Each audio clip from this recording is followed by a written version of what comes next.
All right, we're gonna go live in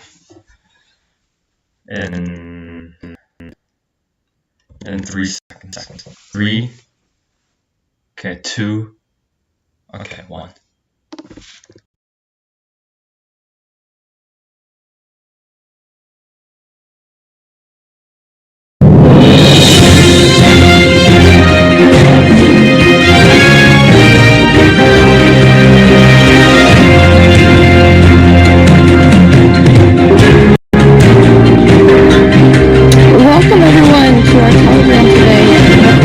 Welcome everyone in Telegram. Welcome people on YouTube. Welcome people that will watch this later on. My name is Stacey Brown. I'll quickly introduce myself. I'm going to make it brief today because today we got Greg here, the CEO. He hasn't been here in a bit. So I am... Hey everyone. Hey Greg.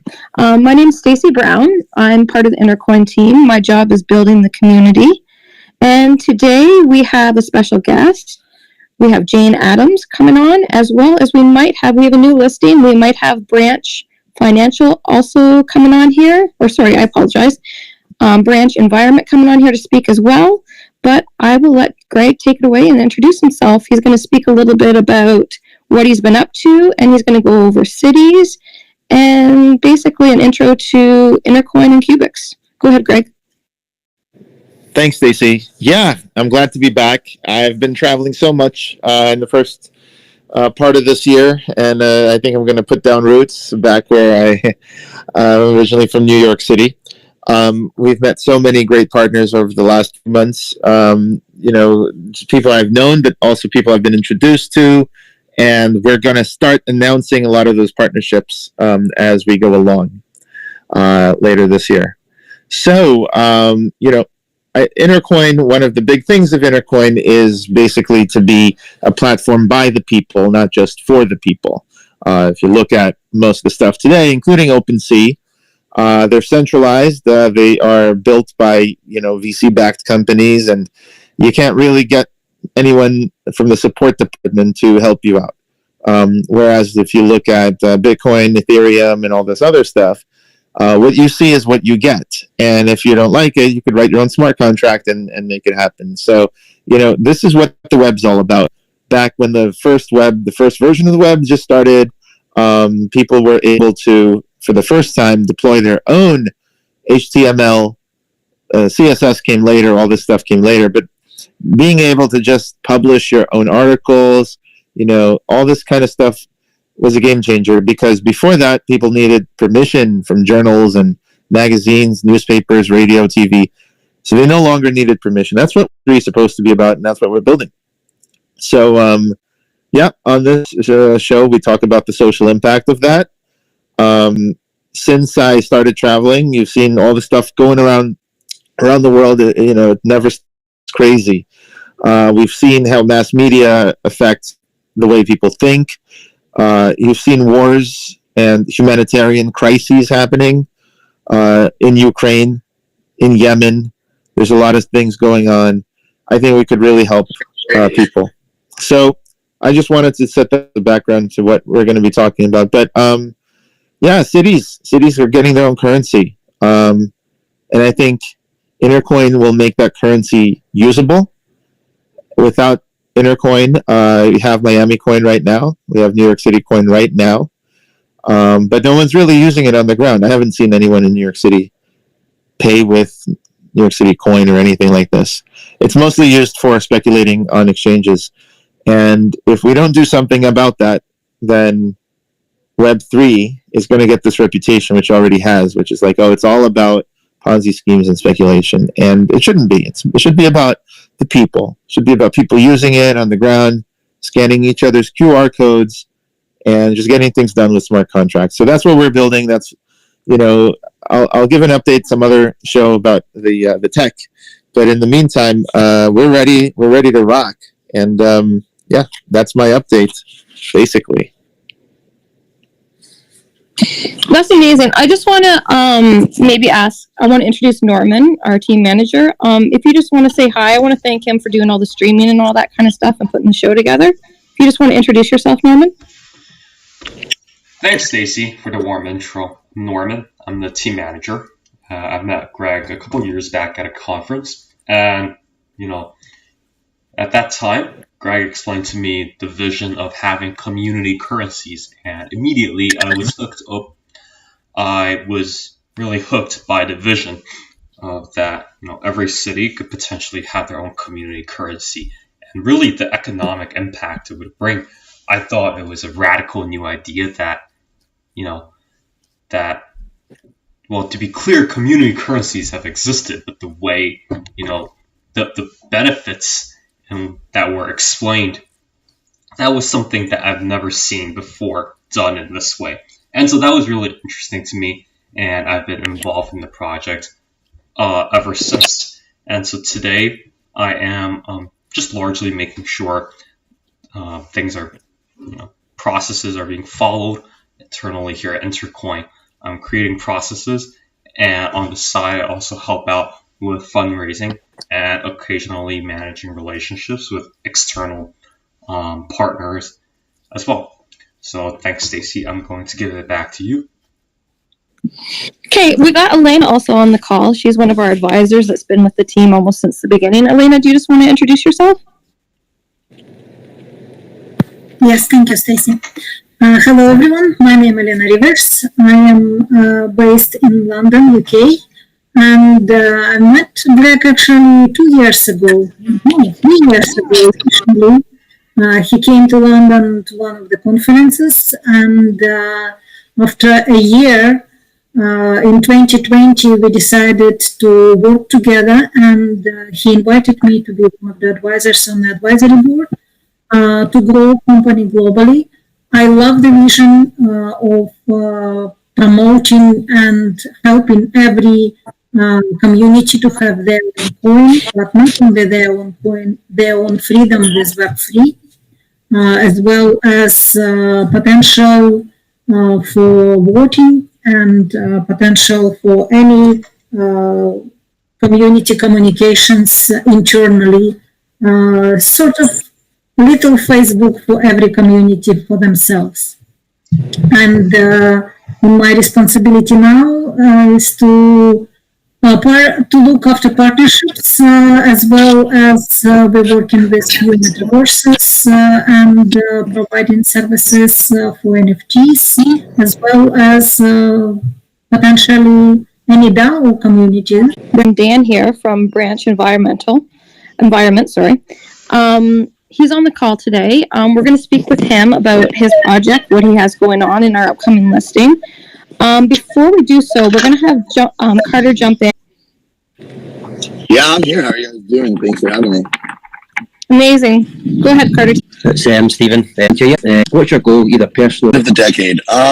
So personally, I'd like to have a home, like my own, maybe 1 or 2 homes, and I want to make sure nobody's listening here, but maybe propose to certain somebody. Don't want to say anything in case I might have just kind of blown my proposal there, but no.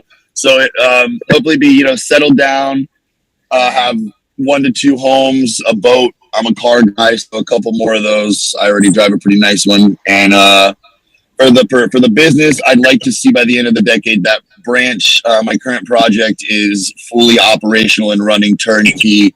I'd like to see an external chief officer come in there and relinquish me and really just take the company to like the absolute top that it can be.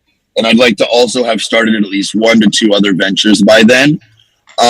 So I'd say, have Branch completely just crushing and, being on the precipice of 2 other new projects, at least, that I feel very confident about.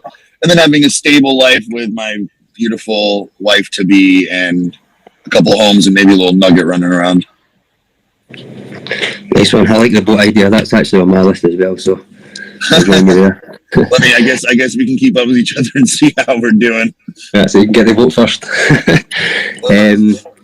So yeah, well, you've got a choice here. Would you either give up social media or have to eat the same meal for the rest of your life? Yeah. Did you hear me okay there? Sorry, I think there was a bit of interference there. I don't know if you caught. I heard you say you've got a choice here. Yeah. You've got social media. What was Yeah, it? so you can either give up social media or eat the same meal for the rest of your life. Oh yeah, no, you're actually, that's totally right. Well, I've already given up the social media, so I'm really trying to hold on to my food, I guess it looks like. No, that's easy for you then. Yeah, and finally, what's the most spontaneous thing that you've ever done? The most spontaneous thing I ever done, I think, was getting into crypto. Yeah, that's pretty spontaneous. I used to be in the music industry. Very large time in the music industry. I've produced thousands of standalone concerts, several world famous music festivals and concert tours that it's likely that many of you have attended at least something I've produced, no matter where you live in the world. And one of the most spontaneous things I've done was we tried to whip together a really last minute event. I'll never forget this. It was like, I mean, literally, I think we had like a week to throw, and we just kind of did it because we realized someone else wasn't.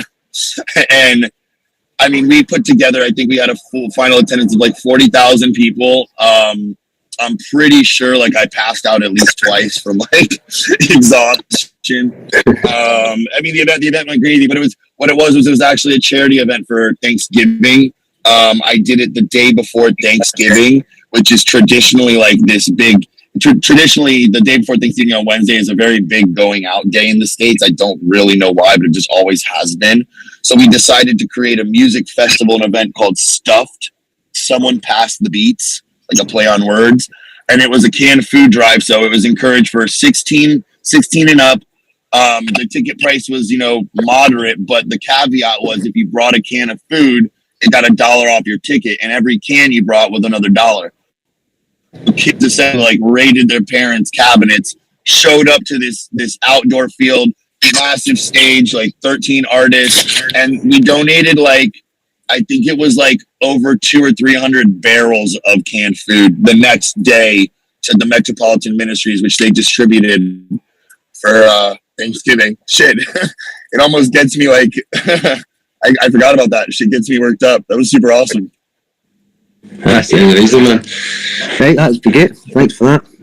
I think we'll get you passed back to Stacey again now. Is that right, Stacey? Yeah, thank you. We just do that just to lighten up the room. Now let's jump into the project. I want everyone that's listening to be able to know exactly what you guys are doing and what you guys got going on. What is your role with the company? So I'm the founder, CEO, but I mean, as you can probably imagine, that role is pretty much. I mean, I do a little bit of everything. Our team's really awesome. They're really robust. But I've kind of just been in the seat of making a lot of outward relationships, checking our project management system, making sure everybody is keeping to it. I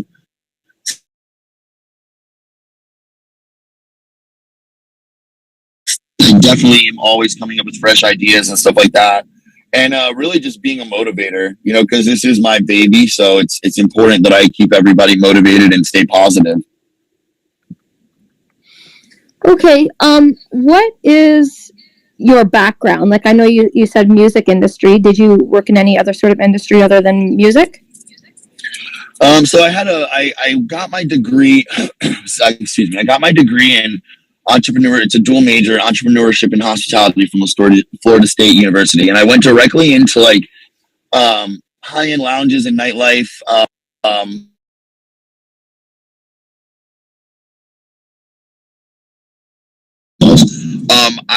I went into restaurants and I opened my first restaurant actually called Moda. It was an Italian nightclub and lounge. And one of the partners was, he was very into music. He managed some artists and stuff. But the way that we had met was super random. He kind of showed me the music side of things, and I moved over. I kind of pivoted over to more of the events and entertainment side of hospitality. And then I really realized like I didn't want to be in like restaurants and clubs. I wanted to do the larger thing, and I wanted to be more on the business end of thing and the negotiations with these artists.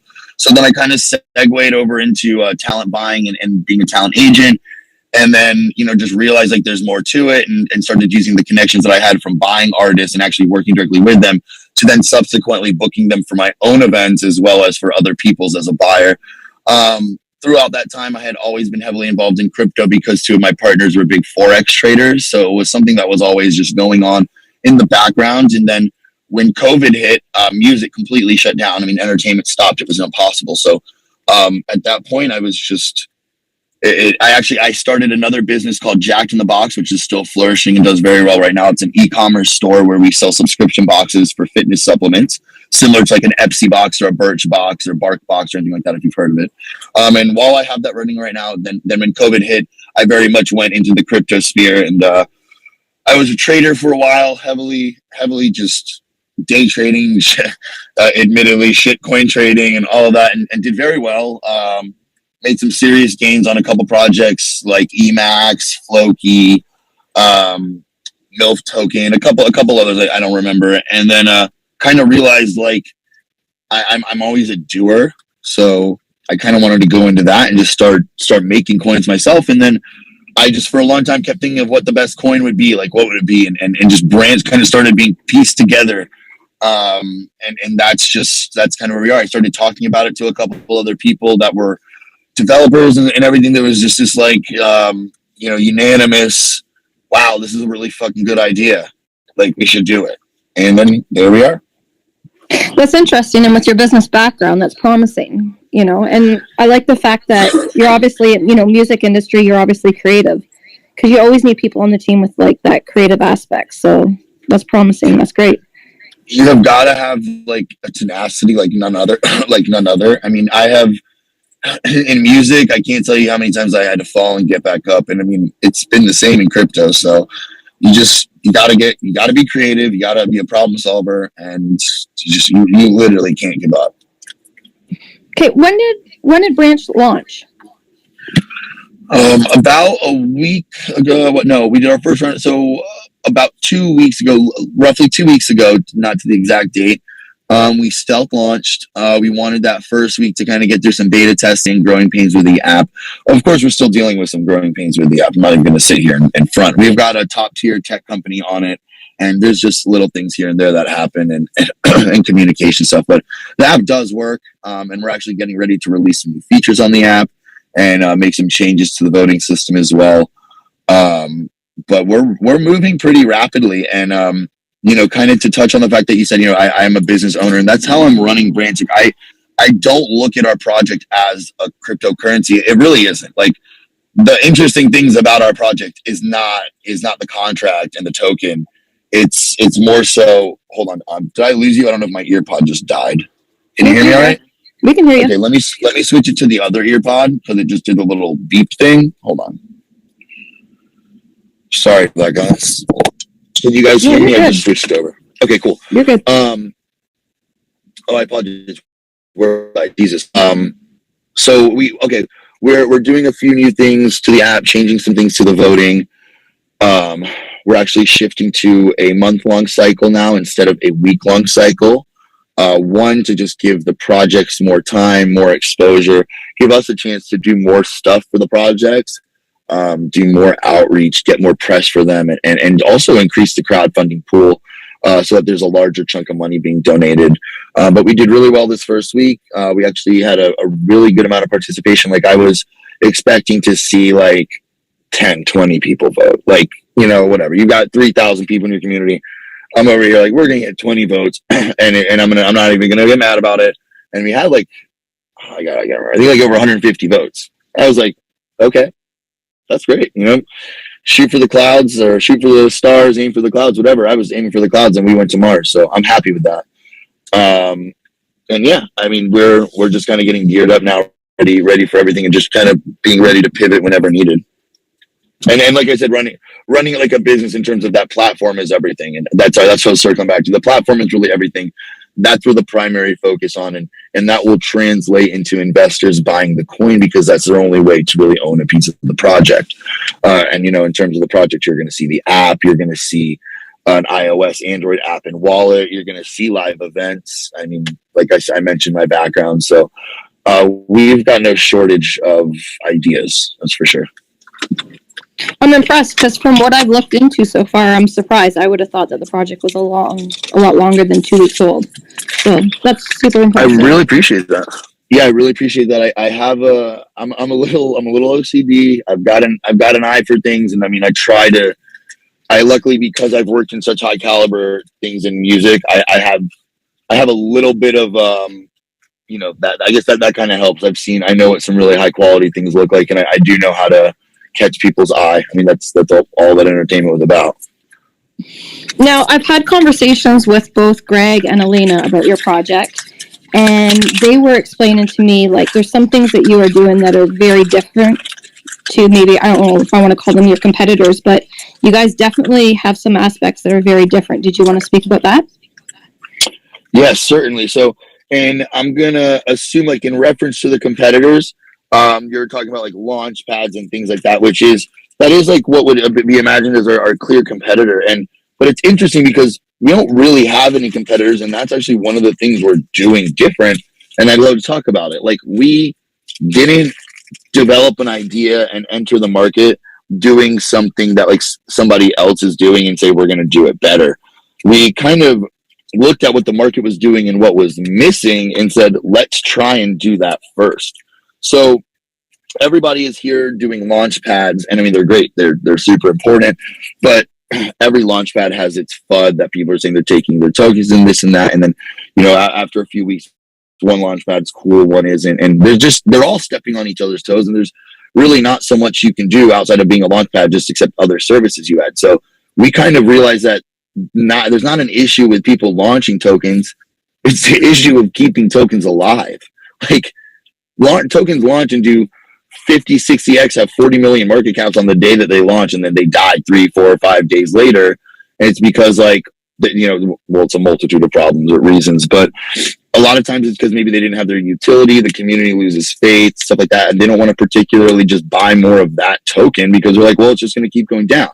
So we kind of come in this place where we give these tokens almost like a popularity contest and a second chance for, a big dump of funding that brings life and vigor back into their project and back into their community. So then the community members are like, wow, okay, now let's start putting money back into this project. Let's get this show back on the road. And for the projects that don't win, it offers them eyeballs from, all sorts of new investors.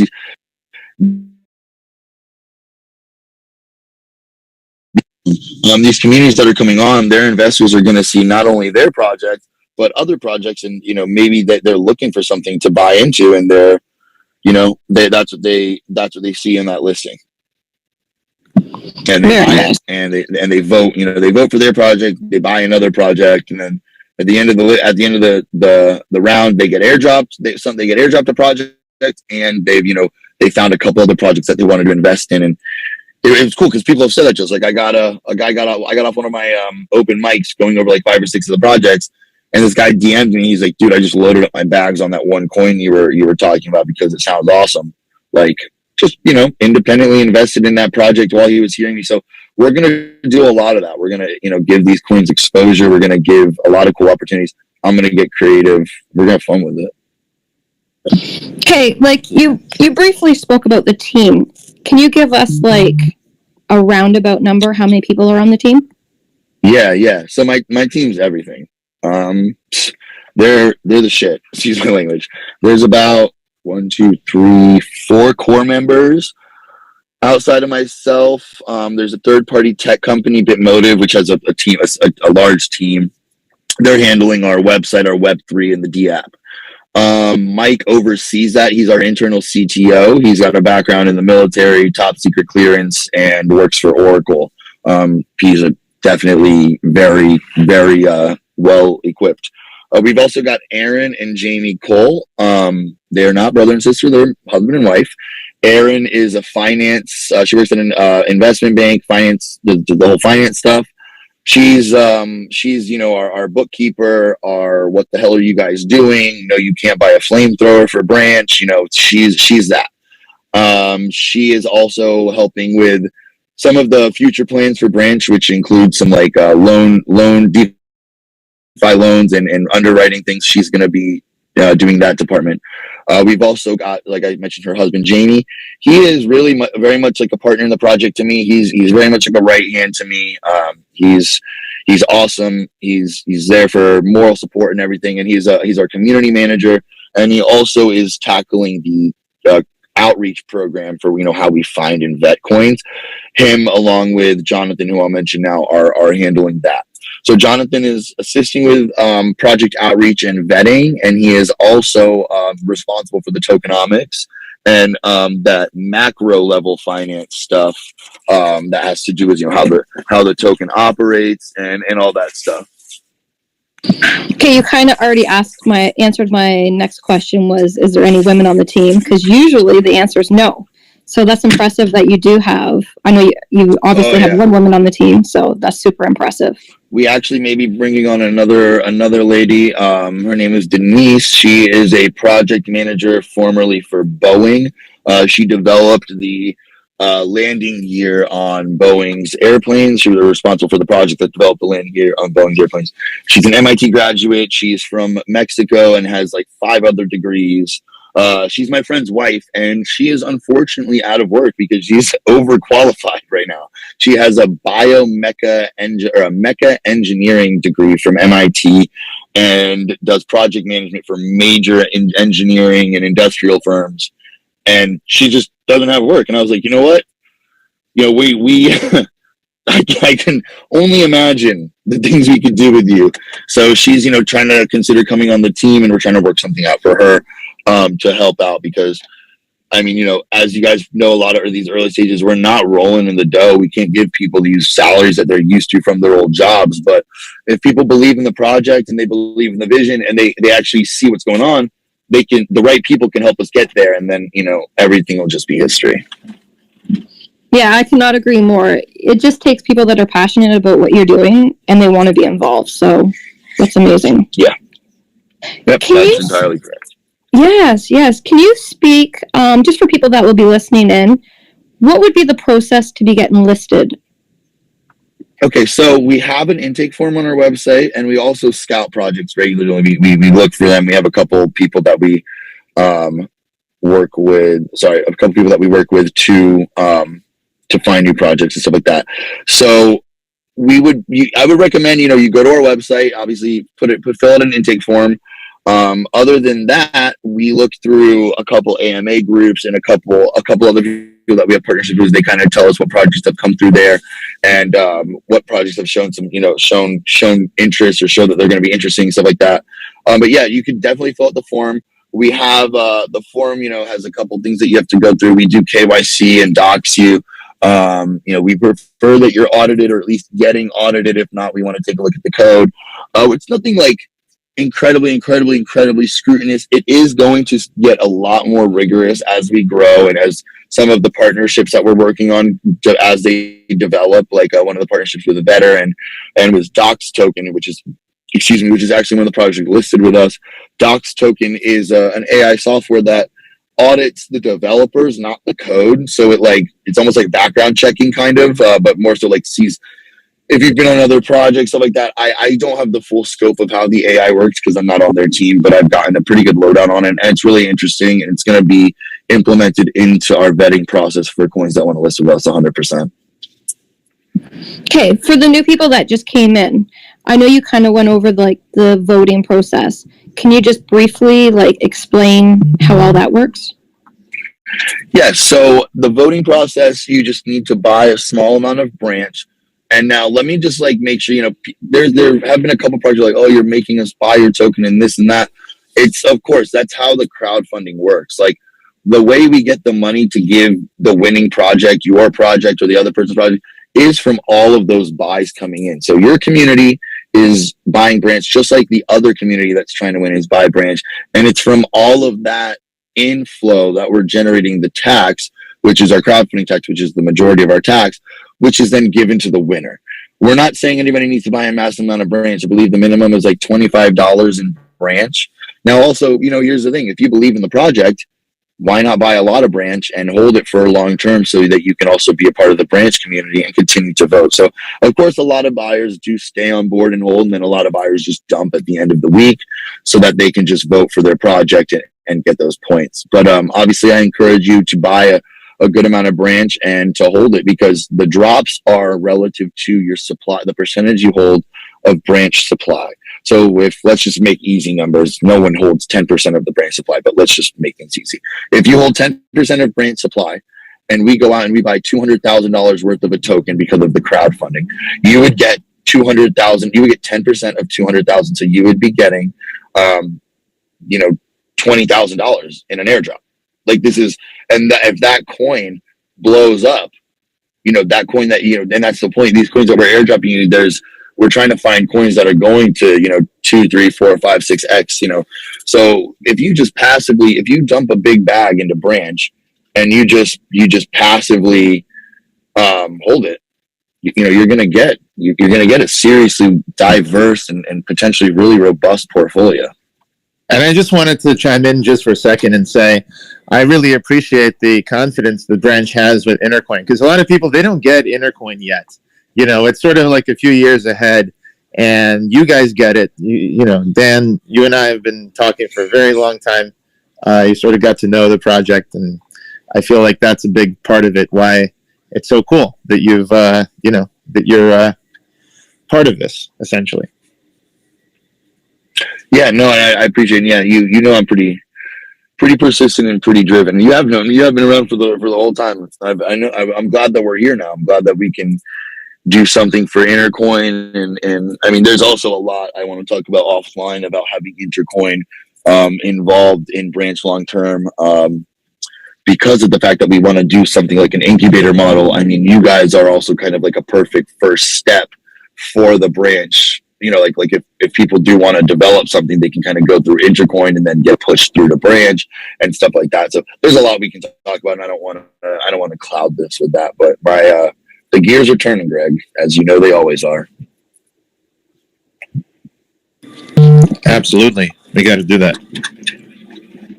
Okay, I know you said yourself you're not into social media, but so for people that are listening in, what platforms do you suggest for people to join? Like, what do you use the most for marketing? Do you think people should suggest people do Telegram, Twitter? What do you guys prefer? So right now we're on Telegram, and I'm going to be honest with you. I actually maybe one of the only people, but I don't recommend Telegram. I just don't like it. It's what a lot of people got to do. So what we're actually transitioning is we're going to shift our Telegram channel to just an announcements, like news channel, where people can comment, but it's not going to be a chat room.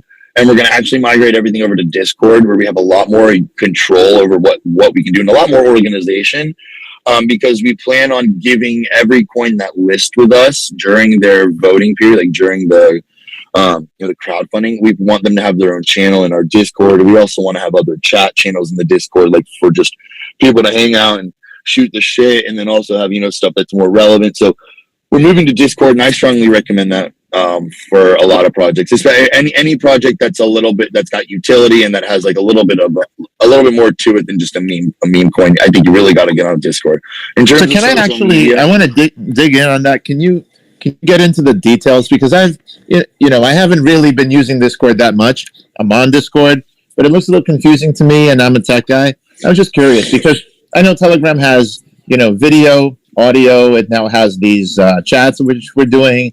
Seems super user friendly. So I've always been wondering, like, what exactly is the benefit of Discord besides the fact that you can group a bunch of channels together into like a super channel? But besides that, there's a lot of like other bots, because Discords are like actual servers. There's a lot of bots that you can get into them, like, that are way more robust. There's also features that, like, in terms of from like an e-com standpoint, and like, so if we ever sell product on our website, or if we sell like courses or anything, or like VIP upgrades, there's bots that like take the sale from the website and then give that person's user access upgrade in Discord. So like, it does it all for you. There's a lot of plugins that give you like APIs into like CoinGecko and stuff, so you can have live pricing of coins listing in your Discord.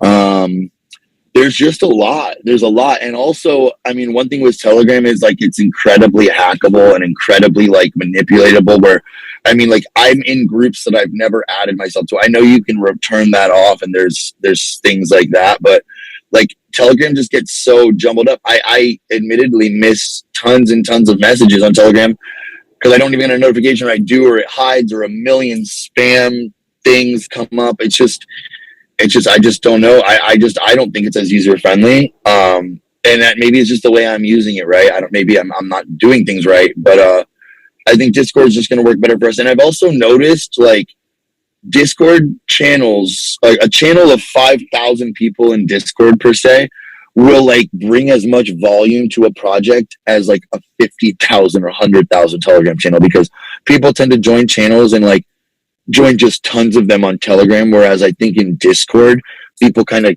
keep it more to a minimum and like have their like 10, 12 channels or that they're in. And in Telegram, like I can't even begin to download or delete the channels I'm in because there's just so many. It's intimidating. Like I don't even want to start. This is just so many. Interesting. Yeah, I'm with my crap coin days or meme coins when I was doing a year and a half ago, and I joined a lot of channels and they're still going on, which is funny. I don't know who's hanging out in there's a bunch of channels like Everrise, right, and all these guys. I don't know what's really going on with those projects, but I hear you. There's a lot of spam on Telegram, but like all the stuff you mentioned about bots, right? Like we're building a bot for Telegram because we want people to have ability to integrate with their Telegram. I tried to do the same with Discord, but it's much harder to integrate with Discord. So that's why I'm just asking, because like everything you said with the bots, showing you real live price quotes and everything is easy to do with Telegram too. I don't know why people aren't using it more, but like you could have bots doing pretty much anything in Telegram. It's just, I don't know. It comes down to, I guess, preference. Like, but one thing you mentioned is really cool. Yeah, it's just the one thing is a 5,000 per Discord is like a 50,000 Telegram. I think that's important. Yeah, go ahead. I can kind of validate that too. Here, one moment. Let me just bear with me here. My other AirPods dying, so I'm just switching. I'm sorry. One moment while I just try and fix the audio really quick. While Dana switching, there it goes. Okay. Time. What I was gonna say is, and I can validate that too, because my a colleague, associate of mine, he launched an NFT project, sold it out on Mint, 7,777 unique items, sold them out on Mint for like a 0.03 or 0.07. It was like a couple $100 per, and their Discord was five or 6,000 people, and they generated $2.4 million in revenue off of their Mint. Wow, that's crazy. Is there anything else? Sorry. Yeah, go ahead. No, is there anything else about Branch that I missed asking? Anything that you want to share? Any way you want to direct anybody to your platforms? Sure. So right now we're going to be starting a Gleam campaign that's going to be very specifically targeted to pushing Discord, the growth of the Discord we're launching, and our Twitter. That's where we're going to really be focusing a lot of our social media, and then YouTube ads. Of course, our website and our D app are up. You can always go there. For now, you can hit our Telegram. And in terms of some of the cool things that we have coming up, we do have some NFT things that are going to be coming up pretty soon. We may actually be implementing an NFT into the voting that allows you. I don't want to like speak too much on it, just because it is still in some very preliminary phases. But we were considering doing something where like you use the token to actually purchase an NFT, which is like you can purchase a 20 voting credit NFT, a 30 voting credit, whatever. These NFTs are then burned for the votes so that it doesn't affect the price of the token and people aren't dumping their token as much. So we're trying to think of some cool ways to incorporate stuff like that so that we can avoid, movements in the chart as much and things like that.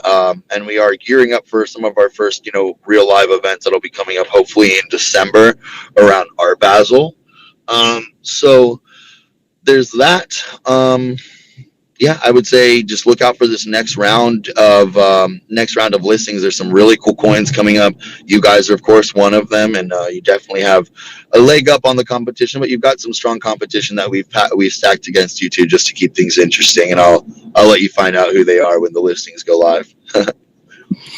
Well, thank you. First of all, I want to thank you for all your interest in Intercoin and your support. And I want to thank you also for coming today and sharing.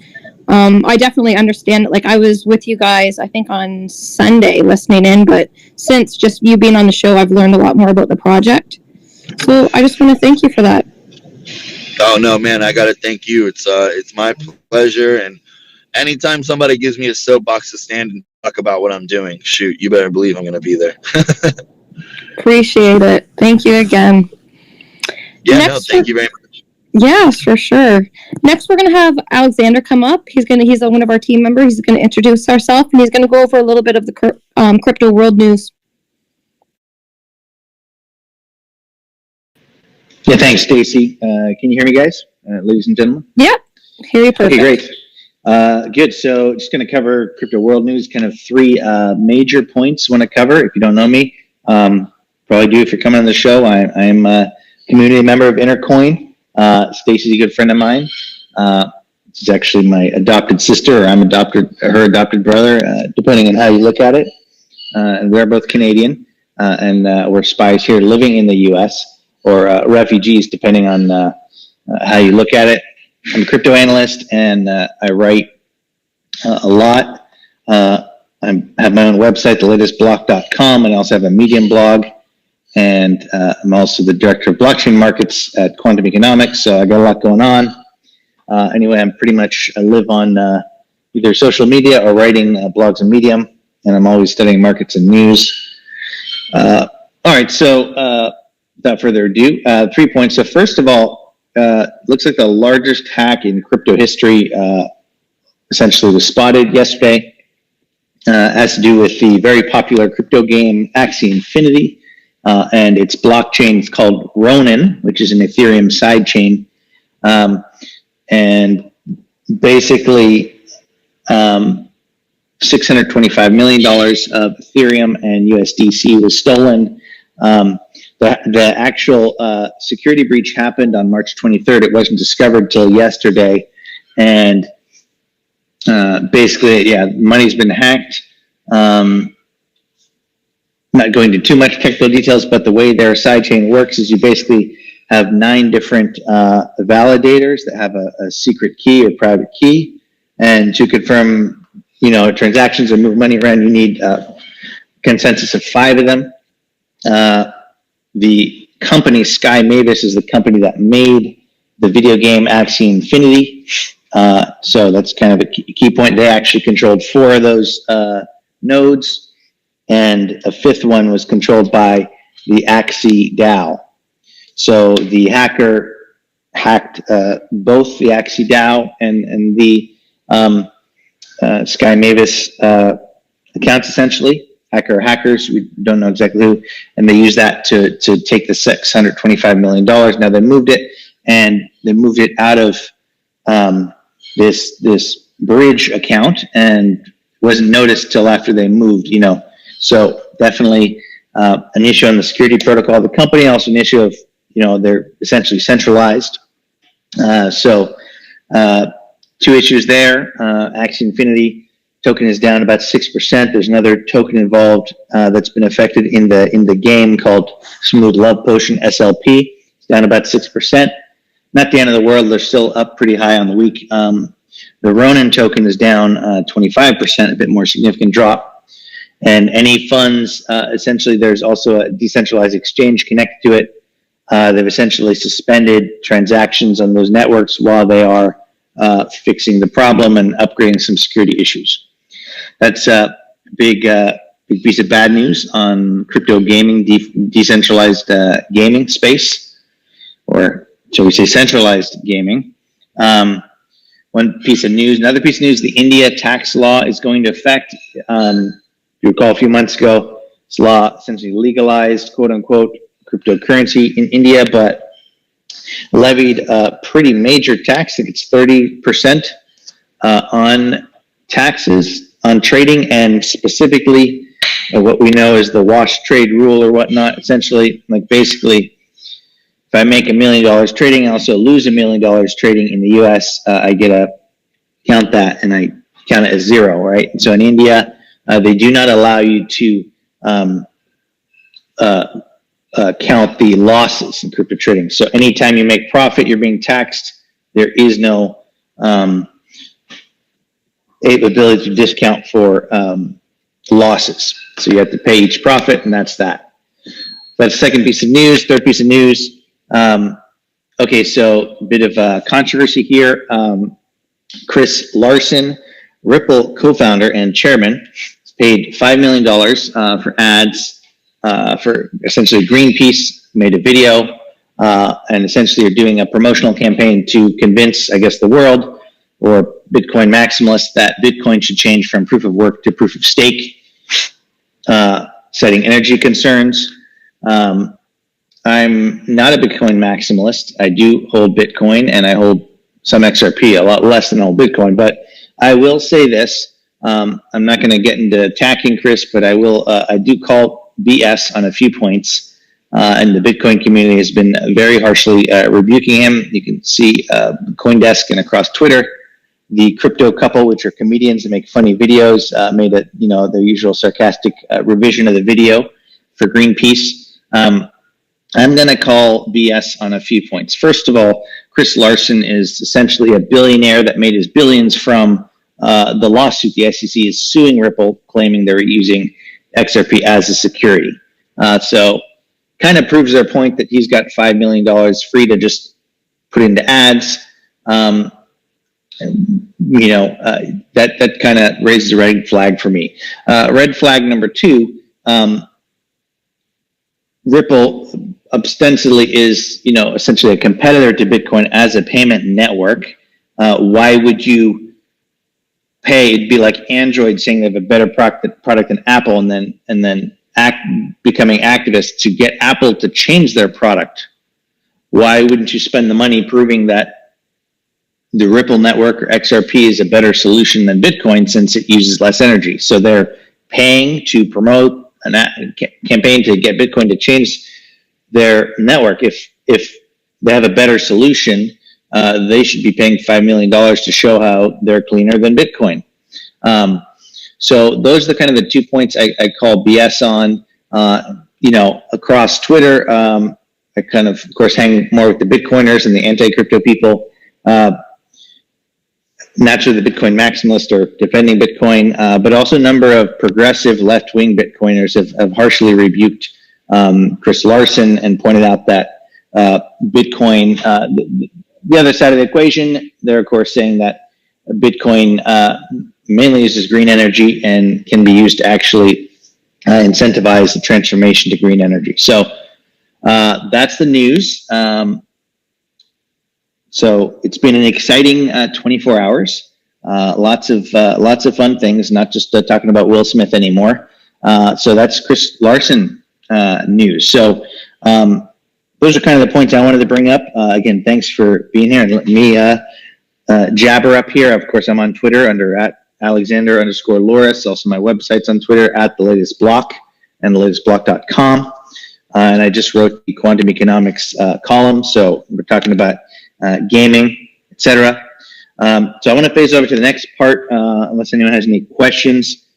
Speaking of big world news, we do have a candidate on the show for U.S. Congress, which Stacey, I think, is going to fill in more details on. But Ms. Jane Addams is here from Nevada. I've been following her on Twitter and definitely excited to hear what she has to say. She's a pro-Bitcoin candidate in Nevada state, which is known for its solar energy, hydro energy, and nuclear power. So I think it's exciting that that news that we have a Congress candidate who's announced her candidacy for the U.S. Congress from Vegas. So I'll turn it over to Stacey and Ms. Jane Addams. Thank you, Alexander, and thank you, Jane, so much for coming. I appreciate you coming. Before I jump in, just to lighten up the room, we usually for the guests do a little icebreaker. So Carter McCarter is going to jump in here and do 3 icebreaker questions with you, if that's okay. Yeah, sure. Hi, Jane. Yeah, I'm Carter. I'm part of the team at Intercoin. Based in Scotland, so I'll speak as slow as I can for you. Hopefully you can understand me okay. And yeah, thanks for joining us on the show. It's great to have you. I'm sure you're very busy with all that's going on at the moment, which I'm sure you're going to speak about. Yeah, just like Stacey said, it's a quick segment, just 3 light-hearted questions to kind of get the show on the road before we pass you over. So, yeah, first one. What you're on a long road trip, and you have to take 2 people with you from any period of your life or in history. Any 2 people, dead or alive, who would you pick to go on that road trip with yourself? Let's see, I definitely bring my mom because she always knows directions without looking at a map. I don't know how she does it. I'd bring one of my friends from that I lived on the farm with in Oregon because he could survive in the wilderness, and I definitely can't. And you probably need to see a person, but I love my dog like a person, so I'd have to bring him because I just couldn't go anywhere without my dog. My dog's name is David, by the way, so he's almost a person. Nah, you like your dog. Dogs are always need to have your dog with you. Yeah, so when you were 6 years old, what did you want to be when you grew up? I wanted to be a time traveler. Okay. I had read a lot of books about time traveling, and I thought it was real. I thought that only grown-ups were allowed to do it, so I thought, I can't wait to grow up so I could travel through time.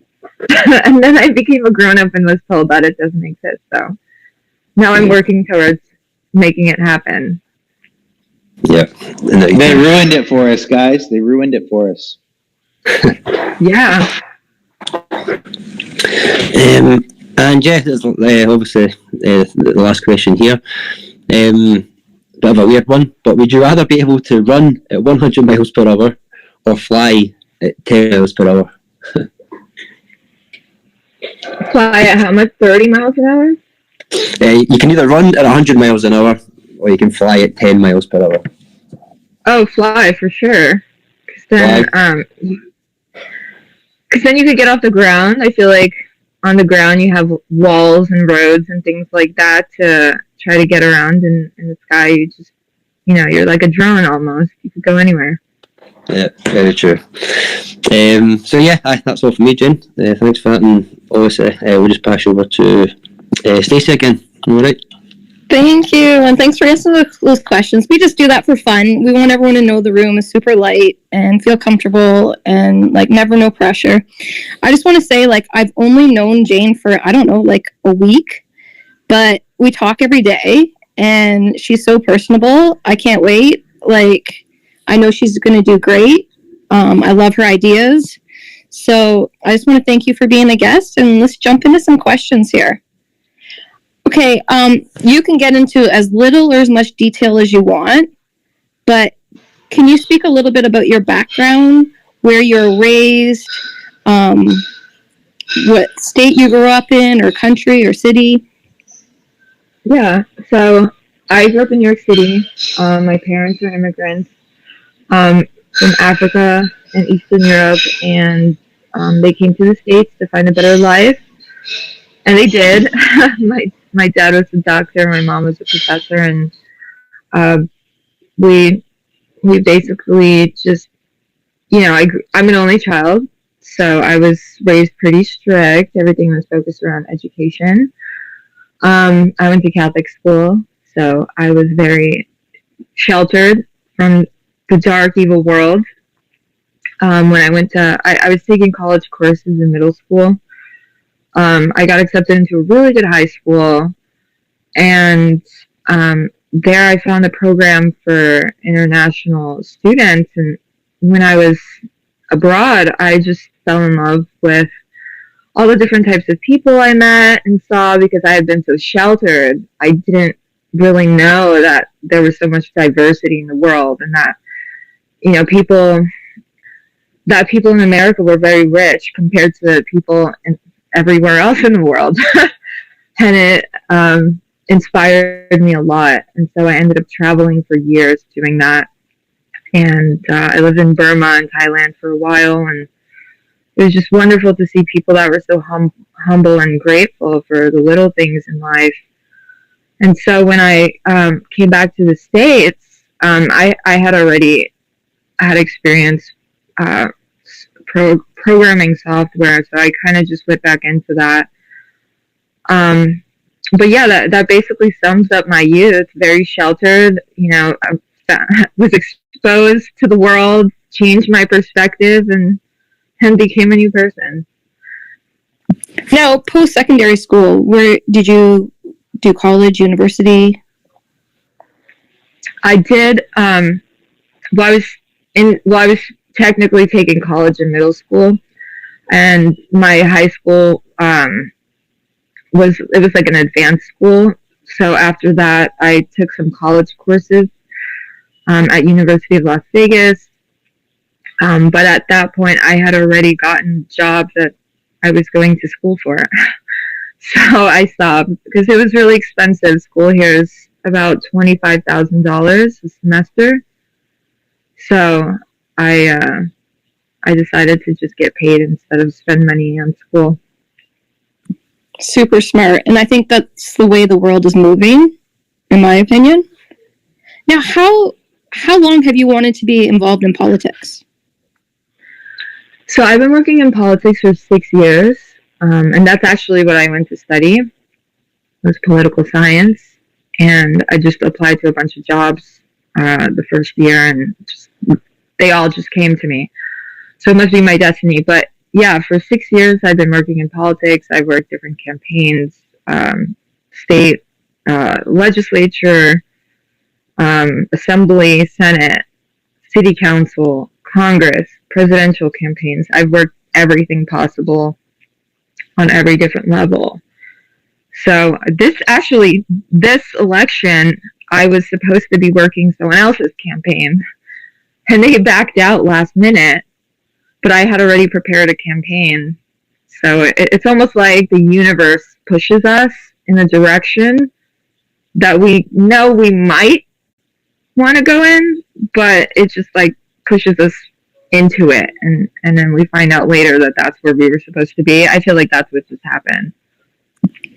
Wow, I didn't know that. That's impressive. Because yeah, I totally believe in the universe working like that. So I love that story.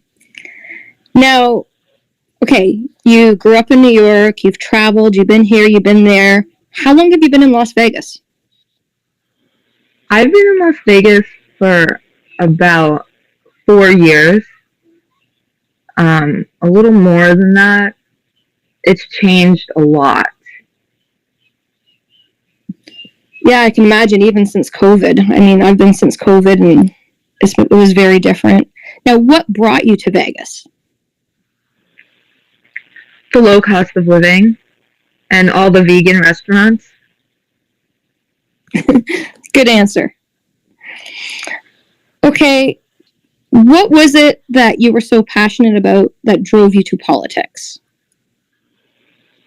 I'd say like probably the biggest factor was that we have a two-party system, and I noticed that every time an election comes around, people aren't looking forward to the election. It's almost like they have to prepare for this emotional turmoil every 2 to 4 years, and everyone's angry at each other. It's so polarized. And I started looking into it and thinking, you know what? We don't want anything that these people are selling us. Anyone who goes left or right, I mean, they're selling us the same story, just from a different angle. And I thought, I'm not really sure where I'm going with this, but I'm going to jump in here and see, who's the man behind the curtain? Who's behind this operation here, and how are they so good at convincing us to hate each other?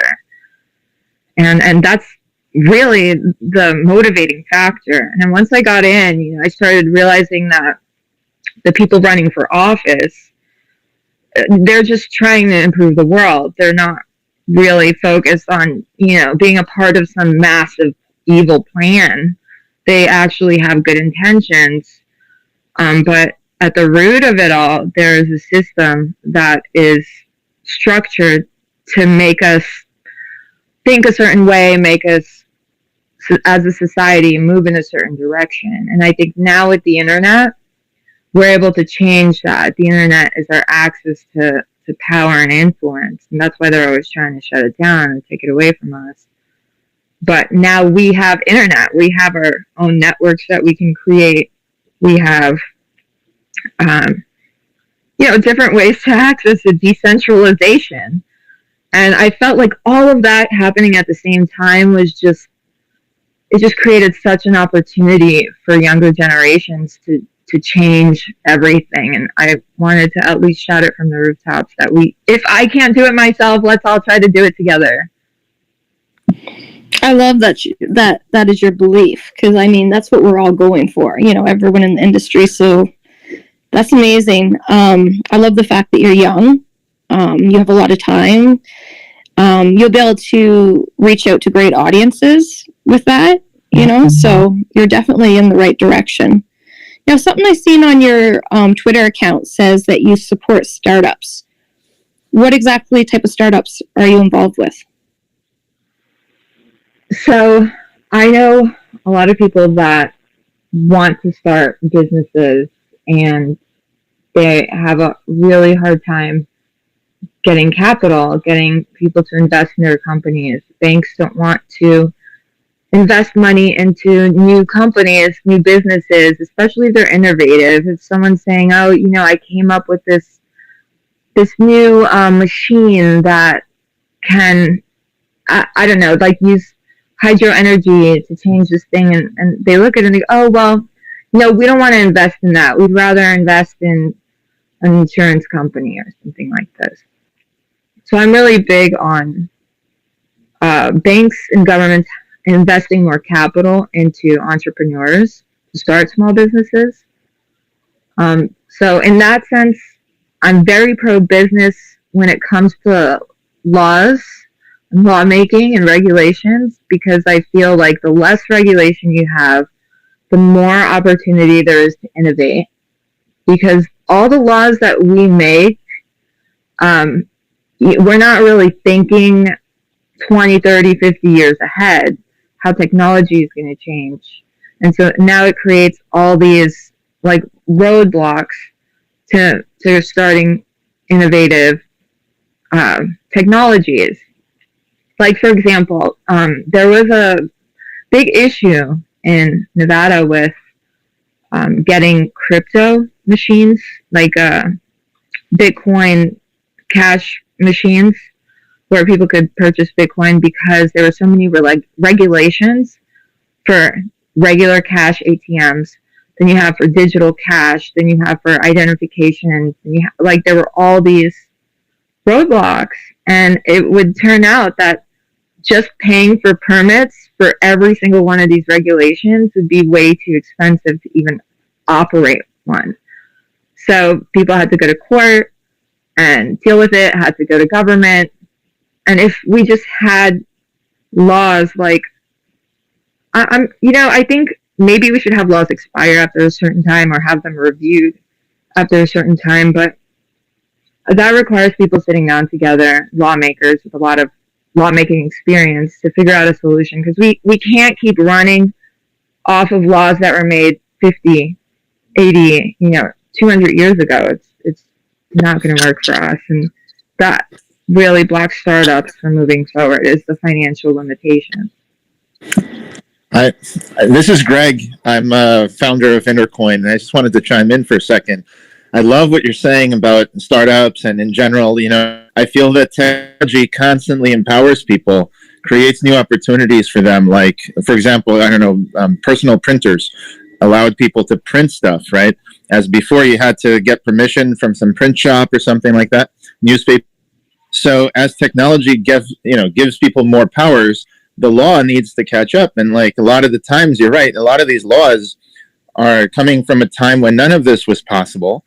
And now we have completely different even attitudes towards each other and than we did before. So, when we're at Intercoin and my company, like, we are friends with the Forward Party and Andrew Yang, and like people are, to run as an independent in Vermont.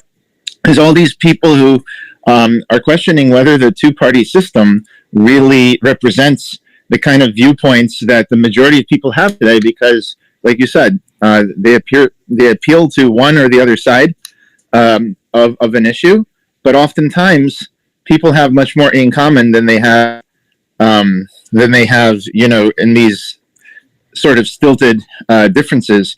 And I feel that we have to see if technology can help organize them. Anyway, those are my 2 cents about that. Yeah, I agree with you. I think technology is the bridge that will bring us all together, or at least give us the ability to know more about each other and find things in common. I think the internet is really opening up people's minds to different opinions, even though we have platforms that are constantly encouraging people to fight about things like, like a border, for example, without actually talking about solutions for it. They just sling mud at each other. So I think the internet gives people the opportunity to do research, make decisions for themselves. So yeah, we're moving forward. I think people just need heroes right now. I think they need hope. They need to see people in the public eye that are courageous enough to stand up. I don't want to say against the system, but almost in an alternative viewpoint from the system we've known. I'm a Republican. I run on the Republican ticket. I consider myself a conservative, but somehow conservatives think I'm a liberal. So it's a little complicated, because the way I look at conservatism is not spending a lot of money, conserving the environment, just being ethical, having good values, having faith in, a greater power, and generally wanting to make sure the world is a better, kinder place. I think when you bring politics into it, it changes that into a political issue, because there's a big difference between being conservative as a character and being conservative as a political figure. So in that sense, yes, I'm very conservative. I'm actually the only candidate that hasn't spent hundreds of thousands of dollars in 3 months of campaigning. And these are all the same people that say they're fiscal conservatives. So I think it's pretty outrageous. As far as my personal life, my social side, I guess you could say, I'm vegan. I'm an environmentalist. I don't drive a car. I Uber, take public transit. I use reusable bags. I have a metal straw. I bring like Pyrex bowls to restaurants to take my leftovers instead of styrofoam. Like I'm something people would say like almost progressive liberal, but I don't see it that way. I think of it as like my contribution to helping the planet be a cleaner place. So things like that get politicized. I think we can move away from that idea that, having a metal straw makes you a political like leftist or something. Well, yeah, I think that's exactly it, right? You are an example of someone who doesn't fit a cookie cutter mold of a specific thing. But if we're living in this, I often talk about, we live in this world of institutions, right? Because before technology, we had institutions. We had colleges, we had the political parties, and a lot of it is changing. Like college is definitely being disrupted, especially after the pandemic. And so people wonder, but if you're going to have these institutions, they have to draw their border around something or stand for something. A lot of times, if you have a plastic straw or you care about the environment, somehow you're considered an other in your own party, which I find to be, silly in a way. There's definitely a wide tent in a lot of these parties. The Democrat Party had the Blue Dog Democrats and other people who thought differently as well. But just because you're on one issue or two issues, you think differently, or maybe even more sustainably than most people shouldn't count against you if what you're trying to do is make the world a better place. So what I just wanted to ask you is, we talk on the show a lot about collaboration, which is people working together, versus competition, which is people, trying to bring a better solution than their competitors.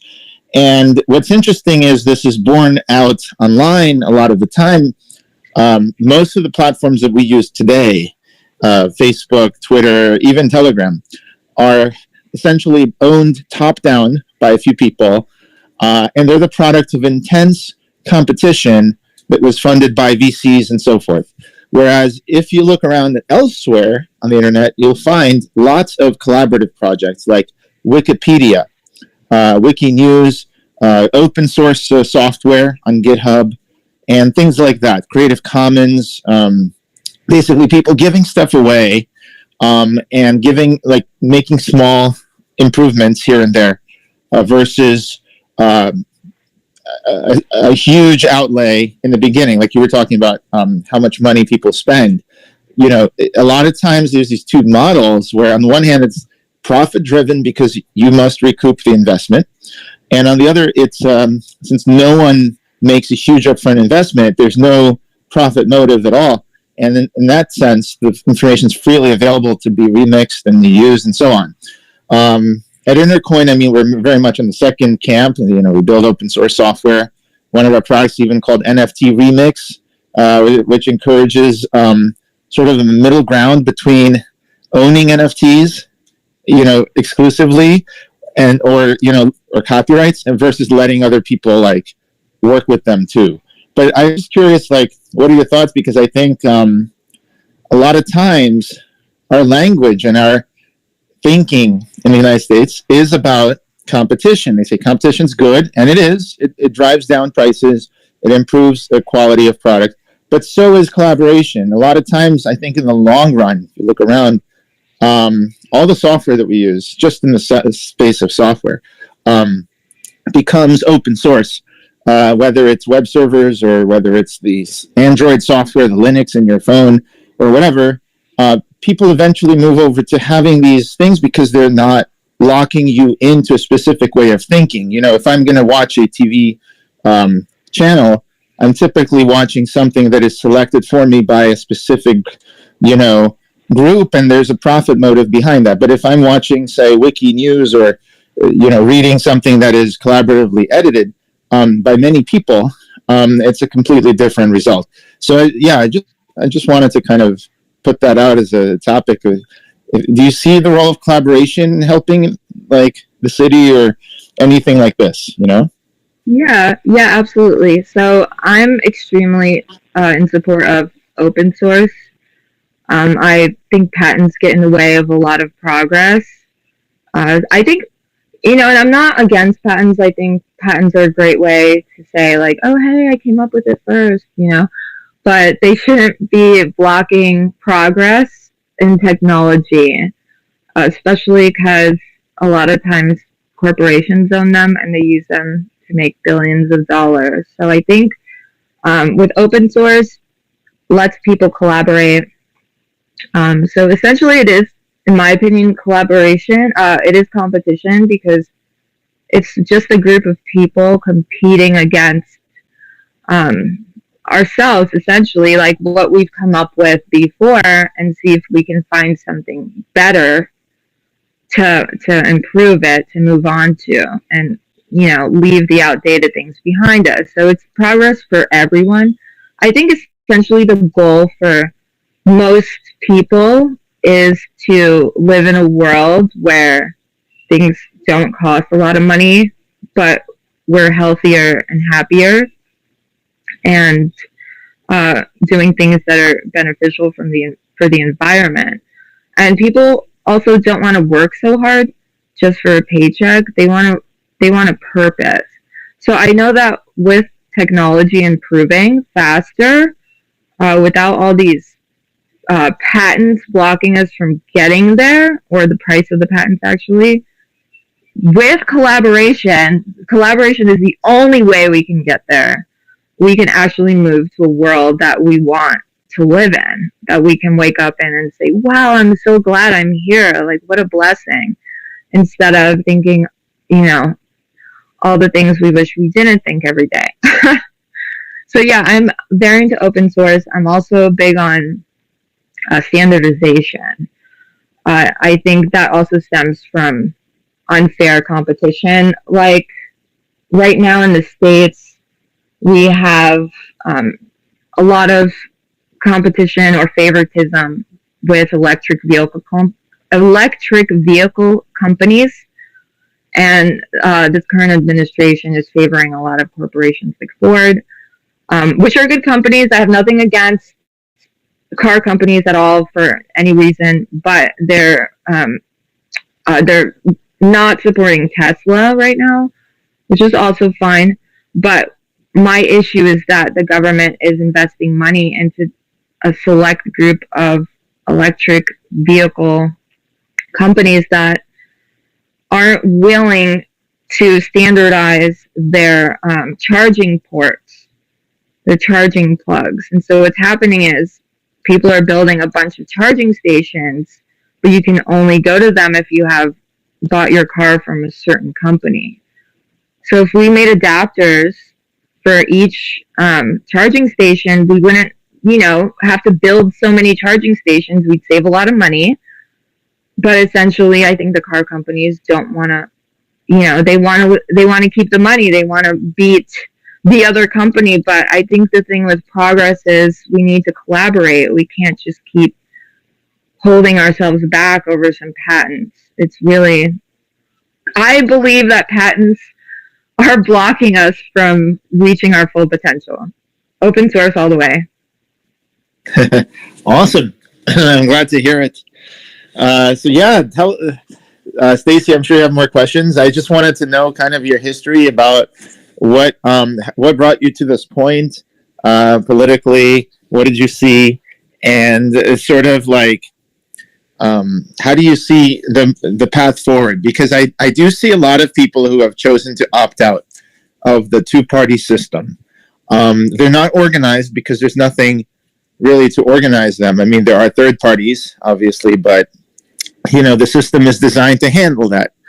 And so they're kept sort of on the fringes of the Overton window or society, even though they actually represent the mainstream in a way. But the people are told, if you vote for the third party, then you're taking away from the vote for whatever party you're typically closer to. And the only way that I've seen to combat that is called vote pairing, which is to say there's a site, you find a person who said, I was going to vote the other way, but together we'll vote for this third party. So I think vote pairing is an important concept to do this. The other concept being change the ballot. They've done it in Maine. I haven't heard of any other state yet. New York City has done it where I'm from. On the city level, it's called ranked choice voting. You can have all kinds of alternative voting, but the one that we have today, which is basically first past the post, right? Winner takes all. That system selects for the two-party system because obviously, if you're wasting your vote, quote unquote, to vote third party, it's like you're laying down your gun in a war, and you should just have all the ammunition you can. And so that's essentially what American politics is for now, at least most places. And so I just wanted to ask about how did you come to this, where you are today? And what do you see in terms of even our voting technology or voting systems? Do you see, because they obviously have a big effect on the kind of society we create in the first place. So do you see anything happening around the country or locally with that? Thanks for that question. I'm really excited to answer it. So I think the voting system, I'm not going to complain about it because it's really not going to change anything.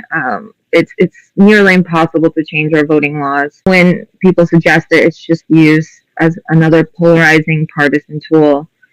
to get people through another election so they'll forget about it a year later. I think the best way to go about it is to educate voters about what their rights, essentially. So in Nevada and in most states, you can re-register yourself as a different party during an election cycle, right? So let's say you like a candidate, but they're a Democrat, and you want them to get through the primaries.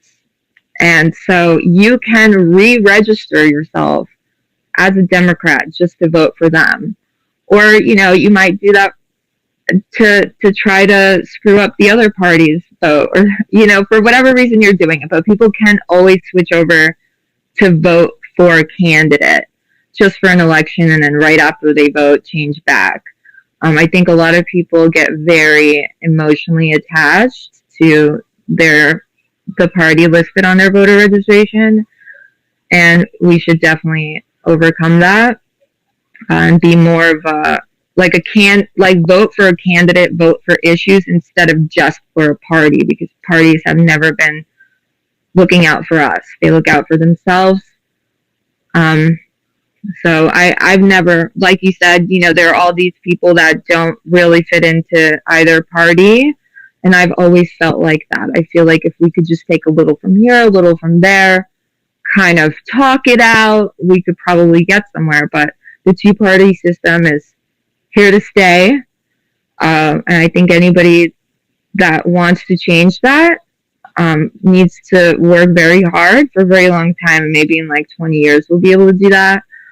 But right now, we can't, because all the boomers are in charge and they're still around. But as far as forming a movement, I think people can use the internet to find out about each other, what our values are, what we stand for, what issues we're looking to change, what we're fighting for, and choose to vote for that person. I think I heard you guys were talking about apps, making apps and things like that. I think if there was an app, maybe this might be a silly idea, that would show people who, Bitcoin, people who support Bitcoin or crypto or energy, technology in their area, in their state, that they could vote for, and maybe include links to update their voter registration, to track their ballot, things like that. It would make it easier. I think a lot of people work really hard. They're tired after work. They have families to take care of. We have a busy schedule that it makes it difficult for people to start to look for those resources. But if they had, could download an app, everything's right there, then why not? So what kind of resources would you want to see on this app? That's definitely something, Intercoin started as a coin company, building as a crypto company. But we spun it out of my first company, which is called qbix, which builds social networks. So just by way of background, qbix built an open source alternative to Facebook, Twitter, etc., LinkedIn, where it's basically, I don't like to just talk about it. I go ahead and build it, even though I don't have a lot of money, but we took friends and family money. We never took VC, but we got, I think 10 million people now have downloaded our apps in 95 different countries. And we make revenues. They're not super, they're not billions of dollars, but so qbix reinvested all that into an open source social network that helps people to connect, communicate, and collaborate. And then Intercoin was spun out of that to build sort of crypto solutions for voting, for coins, and also now for NFTs and maybe metaverse and so on. So the difference in our DNA from all these other crypto companies and projects is that we kind of recognize that in order to have mainstream adoption of something, you've got to have some sort of like social platform. Like I'm talking, let's say, I don't know, you're going to the movies. So the movie theater could be on there and they could be, selling a ticket, but you're not going to go alone. You're probably first going to try to look through your contacts and find people to go with. And that's just one example. And of course, you could get group discounts. You can get all kinds of interesting economic effects if they're built in. So Intercoin starts, even though we've built all these applications like universal basic income, consumer price index, and just making the people more informed and letting them make decisions on chain about how much UBI to give out, etc. Even though we've built all this stuff, what makes it really, shall we say, user-friendly and compelling would be the social, right? In other words, you don't really, if crypto is going to be this thing where you have to go on MetaMask or one of these wallets, which are kind of user-friendly, but all they do is help you like to move money, and then you can't even figure out who you're sending to. You have to like manually save their name or whatever. If that's what crypto is going to be, then it's kind of like those command line computers, before the Macintosh and the Windows graphical interface. It's basically people saying, I really need to do this thing, so I'm going to use a computer for work. Whereas like personal computers became fun because like people had an interface where they talked with their friends and, they got on the internet. And then, by the way, you could also do these things. So I think that there isn't enough integration between crypto and sort of the social networking vibe interface, if you will. And that's needed. Otherwise, crypto is going to be this geeky thing that people don't really understand. And that's sad because crypto is the thing that can actually create all of these smart contracts in society and these things that could, power the next voting system or the next, community coin or UBI or whatever. So that's our approach. It's different because I feel like other projects are focused on specifically the mechanics of it, and they stop there. And if we're going to have an app that helps you discover things around your city, then it should probably help you discover it together. But like, what kind of features would you want to see in the app? Like, is it government services? Is it access to the DMV? Doctor's appointments, like maybe updating your health insurance, which there's websites for all that. But why is it so hard to why do people still go to the DMV and stand in line? I mean, why are all these websites like separate? So yeah, I don't know. What would you like to see in such apps? So I think for the app I'm sort of visualizing, just off the top of my head, clearly I haven't had time to think about this, but it would be, it would definitely have to be about voting specifically. Basically giving people a way to update their voter registration and find a place to vote. Definitely a feature to share it to social media. I find it interesting that you said people need a social interface, like a social platform where they can connect outside of typical social media. I'm not sure how that would be possible.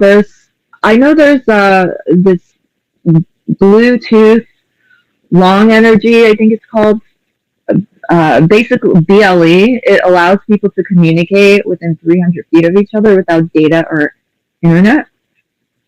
I thought that was pretty cool. And you could form a mesh network for miles away. That could be integrated somehow, bring people together who's around them, maybe at conventions, rallies, events.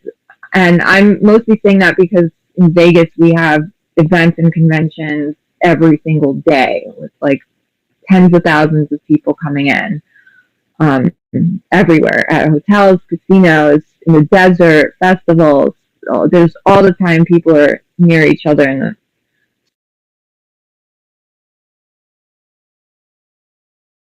That would be something to consider.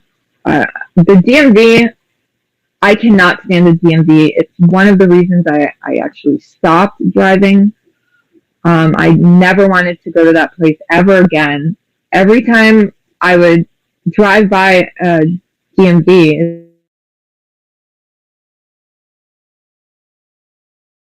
like lines, like hour-long lines of people standing waiting to get in to like get a little ticket so that they can wait even longer. It's unbelievable. So yeah, I think the city already has websites for that. They're very unattractive websites. Anybody that's very like visual will probably not want to look at them. We also have a lot of non-English speaking people here, so that also becomes a challenge.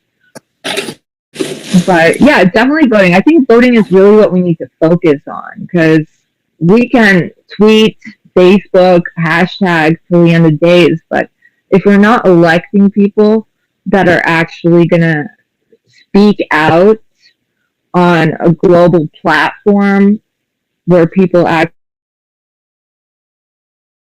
take us seriously, which is government, we're not going to get anywhere. We're just going to have people there that are tied in with the bankers, tied in with the corporations, and they're getting paid to not change things because everything's working just fine right now for their profit margins. So we got to get it. We got to do whatever it takes. And right now I'm thinking to make an app where people can reach each other and make it easy to have political change happen. Okay, and like you're speaking about problems locally, like what problems would you want solved?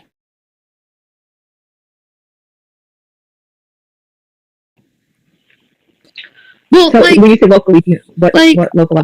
What's the biggest problems in your area when you get elected that you want solved? So in Nevada here, I live in Las Vegas, like a couple miles from the Strip. I see everything that happens here. I'm in the heart of the city. And I know in Nevada, we have a lot of smaller local issues, but that's more for state legislature. What I'm looking at is taking advantage of all the space we have in the desert, all the sun, wind, geothermal. Nevada is lucky in the sense that it has no gas, no oil, no coal. So we have no excuse to not go with renewable energies. And bringing Bitcoin mining here uses so much energy that it forces us to improve our energy producing technology and expand it. So the way I see it is the more mining companies we could bring in, the faster we can grow our renewable energy market and essentially become one of the biggest exporters of renewable energy in the country. Right now, the only other competitor I see is California, but their taxes are so high that I think it would be much easier for us to compete. We'd be attracting companies left and right. And we also have a nuclear depository, which people, I guess, don't like to touch on. But all over the country, we have states that have all this nuclear waste just sitting around in containers, could spill out at any time. And we could bring it here and recycle it. Nuclear waste is recyclable. There's a recycling plant in Europe, and it's fairly new, but it's being done now, and we can do it too, and then we can resell that energy to other people again. So we could really make Nevada major net zero renewable energy example for the entire world, and that's what I want to do. I want to lead that, and I know I can. I know we can, because it's not only profitable, but it's great for the planet, and it's great for crypto. Okay, like many people might know this answer, but I do not. Would you say there's a lot of politicians in your area that have the same views as you, that will support you? No, not at all. No one. Okay. So that's, I want to speak. I want to speak to that because a lot of the people that we vibe with the most say that. There was Andrew Yang. There's people in parties, even like someone like Tulsi Gabbard, who's on the Democratic side, but her father's a Republican. Many times she speaks very differently than most of the Democratic Party. Tend to appeal to the center in America because they're not. She has common sense. It's not even. Yeah, so like that's, but I feel like there's nothing in place to support. There's nothing in place that's really there, not because no one wants to build it. There's tons of people who want to build it. It's just that the system has been designed to perpetuate itself. Just like you're saying, politicians love the status quo, corporations love the status quo, and the tend to be marginalized. I found it, refreshing when Ron Paul, who's a Republican for decades, teamed up with Bernie Sanders, who's I guess an independent but very leftist, also for decades, and they audited the Fed, and they were able to get it done finally. And I remember that because it showed just how much it has been spending on taxpayer money, which was, by the way, secret. And now we have I'm just going to say, because I'm not a politician, I could say this, the Pentagon undergoes audits from time to time, and it can't pass a single one. There's always billions of dollars, I think, 7 billion at last count, or in some kind of black ops or off the books, or I don't know what. No, did I say billion? Trillion. I'm sorry, $7 trillion. I just misspoke. So that's where a lot of the money, is can be found, but we can't really find where it's going unless we shine a light on it. And it's hard even for the government elected representatives, or even for the agency itself, to figure out where or what is going on. So it definitely has become very big and accountable to a massive degree if you look at the money.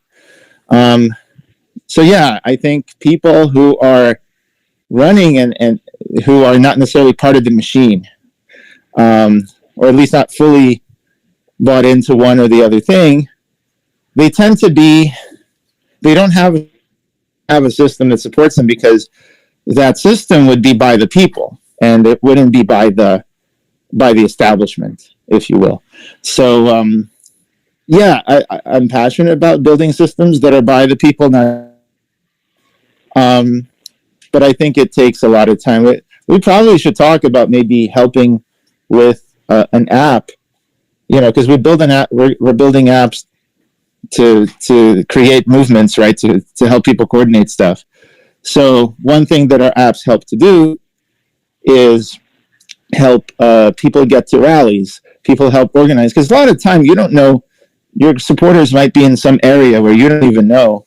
And if you give them an app, they'll empower them to put together a rally. When it gets big enough, you see that, you can then come there. And then the nice thing about it is also we support carpooling. So it's not like Uber, but it's like friends driving, like people who are going to the same event. If there was an app that helps them to drive each other, right? Why does everyone have to take their own car, especially in rural areas, right? Why does everyone have to take their own car? You could just go and pick somebody up. So that kind of stuff that we do, and what I mean by social and coordination is stuff like that. Because the more collaboration you do, the more social you do, the less you need these, say, privately owned vehicles or whatever, because then you got this shared economy or shared thing. But my point is that if you empower that, guess what? They turn out more. And one other thing I should say is, you mentioned the lines, people standing in line for the DMV. And I think that voting day, you see the same kind of lines. If it's like a national election, you see huge lines around the block. And if it's it's supposed to be spread out by 6 feet or whatever, I mean, it'll go on and on. So if people can vote from their phones in the future, or submit their photo or whatever online for DMV, that might be a game changer too. That might be a game I changer. think that will never happen. That will never happen. Seriously, people are so concerned about hacking, which I am too. I think our system, our cybersecurity system is so weak that people can take down entire chemical facilities, shut down electric grids through hacking. So I know if they can do that, they could absolutely hack a voting booth, a voting system for an entire state or an entire country.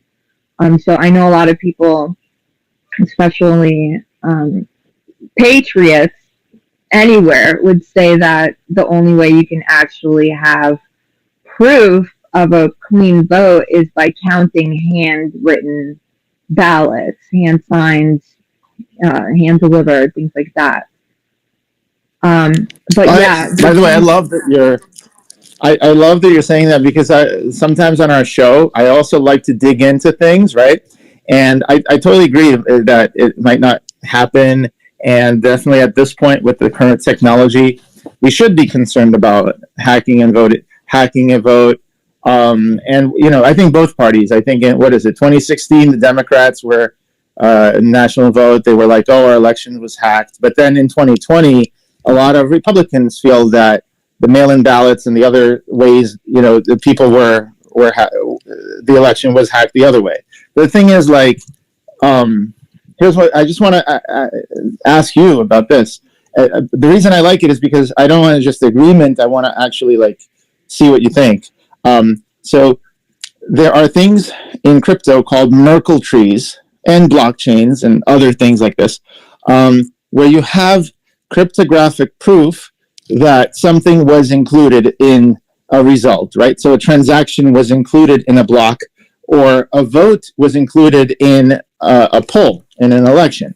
So that part, I feel, is almost much more secure if you use cryptography than if you use paper ballots. However, the other side of it is, how does the voter know, and how does the public know, that the vote that they cast is the vote that was recorded, right?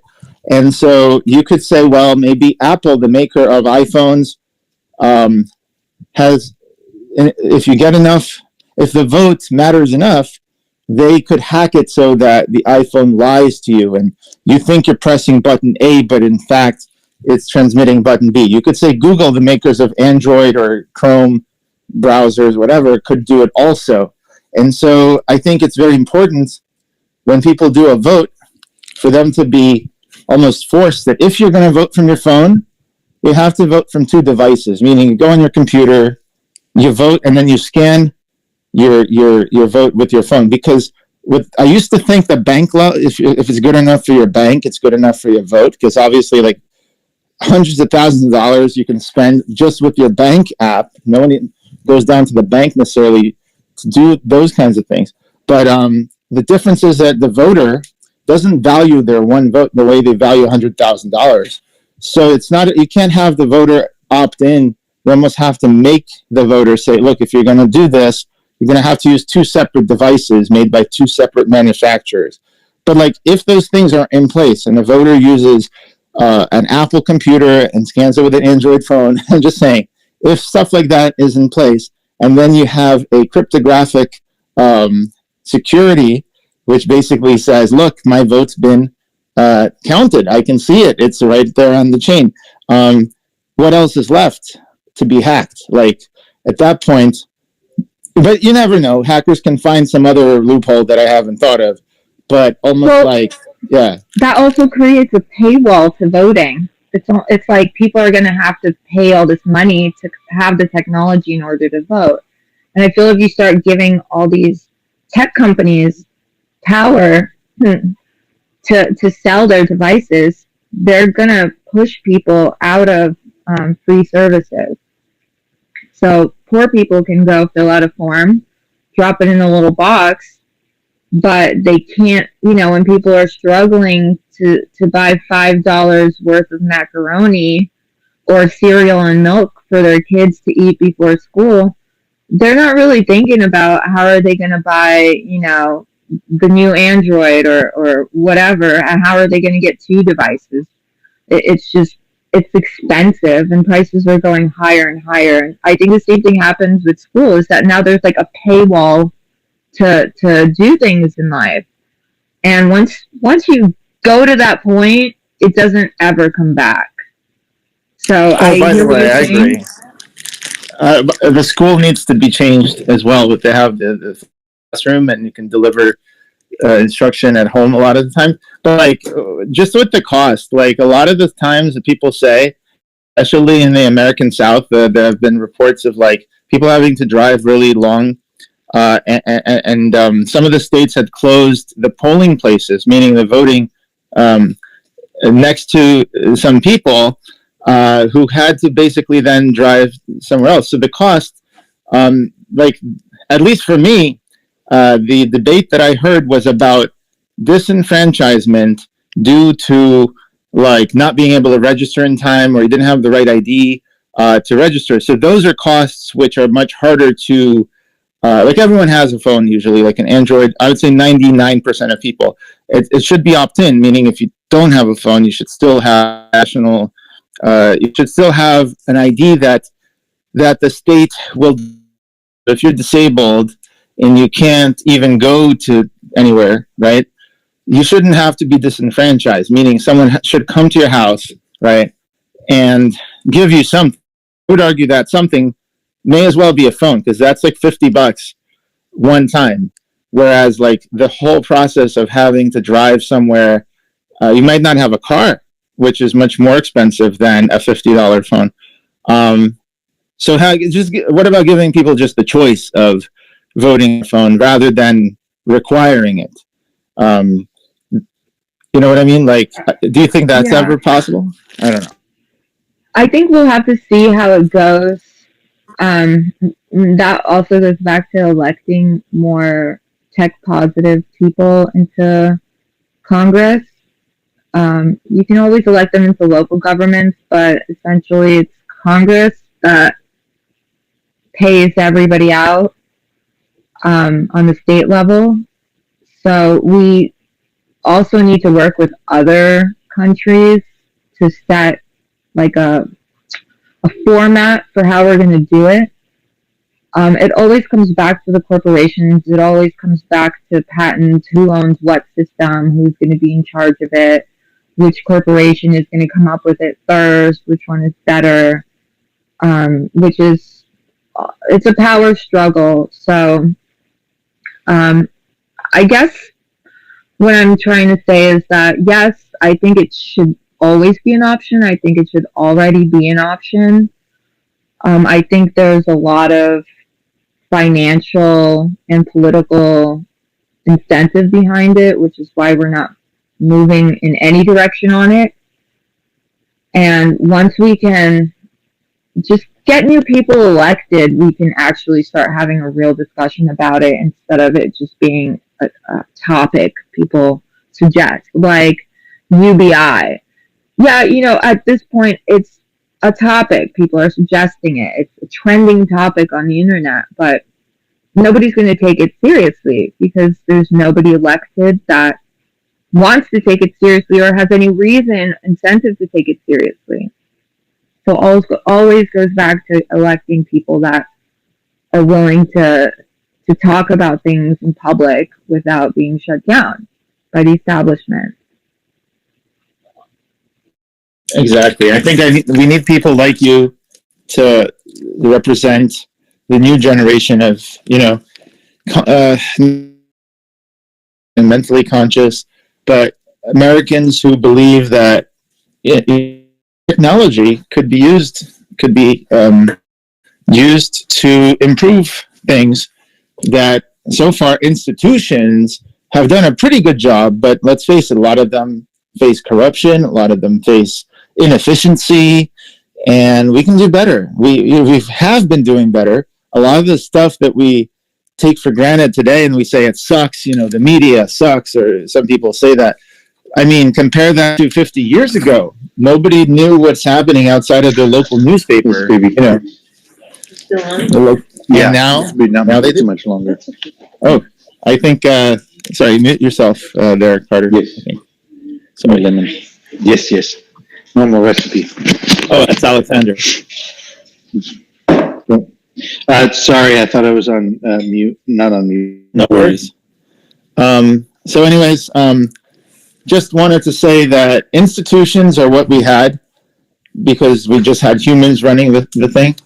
But as we get more computers and now with blockchain, we could finally have programs that can be trusted. You know, in the past, you can't trust.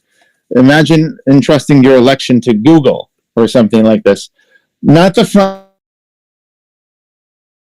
Oh, Google will count all the votes. Don't you worry. You know, what could possibly happen? Well, I don't know. Maybe nothing for a while, but then somebody in there will probably figure out a way to mess with it. But finally with crypto, I feel that this had before and was probably dismissed correctly because we can't trust these tech companies to do it. Now it's like we don't need to trust the tech companies. We've got these autonomous networks that we can enforce the rules, and now we got to revisit every single thing that was dismissed before. And that I wanted to ask about all these because Intercoin is building these some of these features. So just last thing I want to ask, that carpooling thing that I told you about, people being able to organize their own rallies bottom up for what they want and then drive so they spend less fuel and there's less cars. What do you think about that? Is that something that would be interesting to your campaign or people in general, who are running? Yeah. I mean, as someone that is a big fan of carpooling, yeah, I think that would be great. I think it could also be, proposed as a fun way to get somewhere, maybe a fun event. Maybe there could be voting areas that are an event, that there could be music there, food there, things like that, sponsored by companies that are not politicians, because politicians aren't allowed to do that because it's technically bribing. But it could be a fun thing to bring young people out. These are things that can be organized easily, especially since most voting locations are near supermarkets, parking areas, and there could be people that carpool to get there and say, oh, hey, guys, go vote, and then come over here and do fun things. I think it's a really good idea. I think it fits combined with an incentive for people that we're trying to reach to support our specific issues, then people will definitely want to do it. Absolutely. So we got to talk after this. I think definitely we might be able to put something together for carpooling and stuff like that. Stacey, definitely let's have a conversation maybe where we could help to create that possibility. Definitely. I just want to be conscious of Jane's time. Jane, I know you kind of squeezed us in today. Is there anything that you want to add to this conversation? Anything you want to share about your campaign? Anything that I missed? Thank you. I am right now looking for volunteers to make phone calls around town. This is a primary, so I have a lot less voters to call now, but it's still a lot. There are hundreds of thousands of people here to call. So if anybody wants to volunteer to call a couple hours a day, a couple hours a week, you can do it from home. There's an app you can download. You just log in. There's a list that automatically pops up. All you do is press the button call, and it's very easy. Actually, you don't need to have long conversations with voters, like 3 questions and hang up. So the goal is to get people out to vote, make sure they remember when election day is, and that they know what my name is. that would be amazing. You can find me on Twitter at I love Jane Adams, or my website janeadams.us. And I just honestly, I want us to keep working towards this cause, digital future. And I think it'll save the planet. I think it'll save our world in a cultural sense. And I think it'll make life more worth living when people can finally figure out that there is a natural balance between humans and planets, and that our technology should be used for the good and not just to make some money. I could not agree more. No, and I definitely, like, I know I've been talking to you every day, but I want to continue talking to you and definitely help and support wherever I can. So, no, I want to thank you so much for being a guest. I know you're super busy right now, and I know this was kind of hard and kind of squeezed us in between stuff.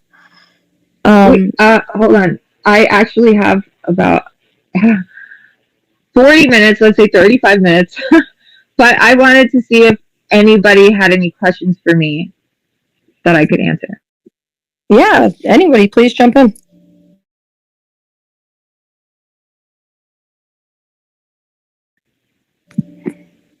Come on, Alexander. I know you got a question.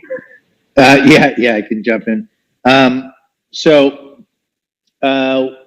I guess I mentioned earlier, do you have any commentary on what Chris Larson, the co-founder of Ripple, said when he basically was trying to change Bitcoin from proof of work to proof of stake?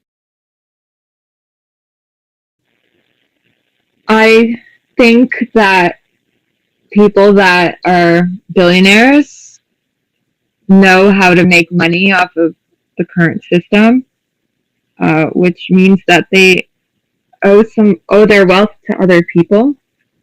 So essentially, he owes his wealth to bankers and the Fed, the banking cartel. I don't think he's going to promote anything that would go against them. It's sort of like, don't bite the hand that feeds you. So I don't want to be mean to him. I don't want to say anything bad about him, because even though I think what he's doing is wrong, he, in a sense, is just going along with the natural order of things. So I appreciate that. You handled that well. I don't want to make him out to seem like a victim, but, he kind of put himself in that position, and that's what it is. Thank you, Jane. Hi, Jane. It's Elena. I would like to ask you a question, actually, if you ever heard about the program of Mayor for Guaranteed Income, and what do you think about these programs?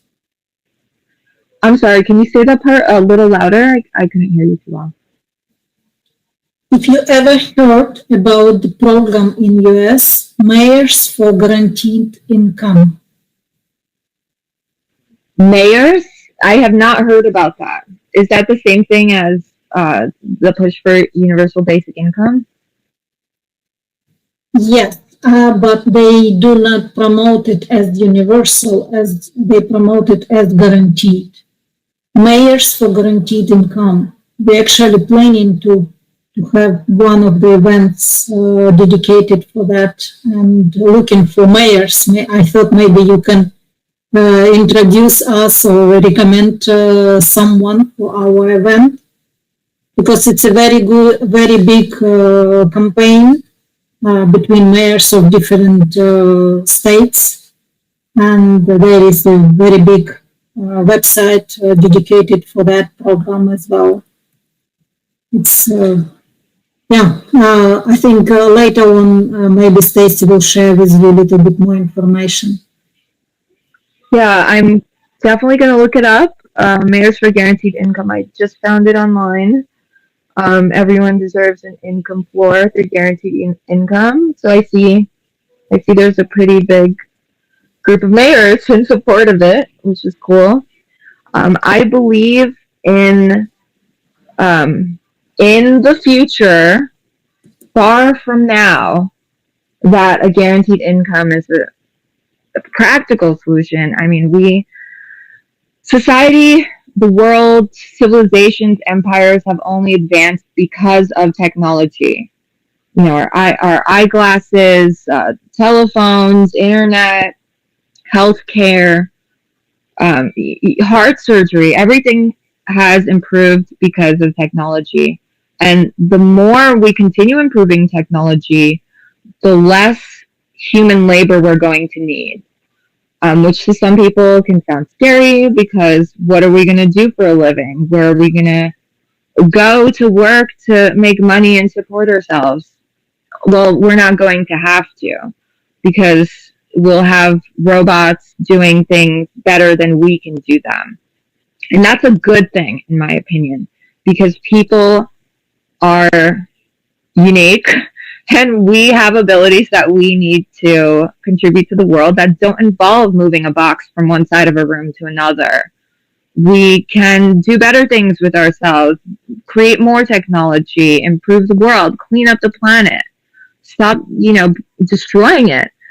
And the thing is, once people stop needing to work, it's gonna create an issue where companies and I want to say corporations without demonizing them, because essentially corporations are the shareholders. Like, anybody here owns a fractional share of a stock, like, you're a shareholder. We make the decisions that how these corporations function. So essentially, we challenge this new technology will challenge corporations' profit margins, and there's going to be a really big struggle to move past the money struggle into accepting that we can actually live without being wage slaves. I think that's going to be the biggest transition in our world, and I think a guaranteed income has a lot to do with that. I think it's complicated. They've tried doing it in different parts of the world, and in some places it's worked out, sort of, and other places it did not work out at all. But the systems they put in place were all different, because it was pilot programs. They were testing it out. This being America, I think right now it's a push.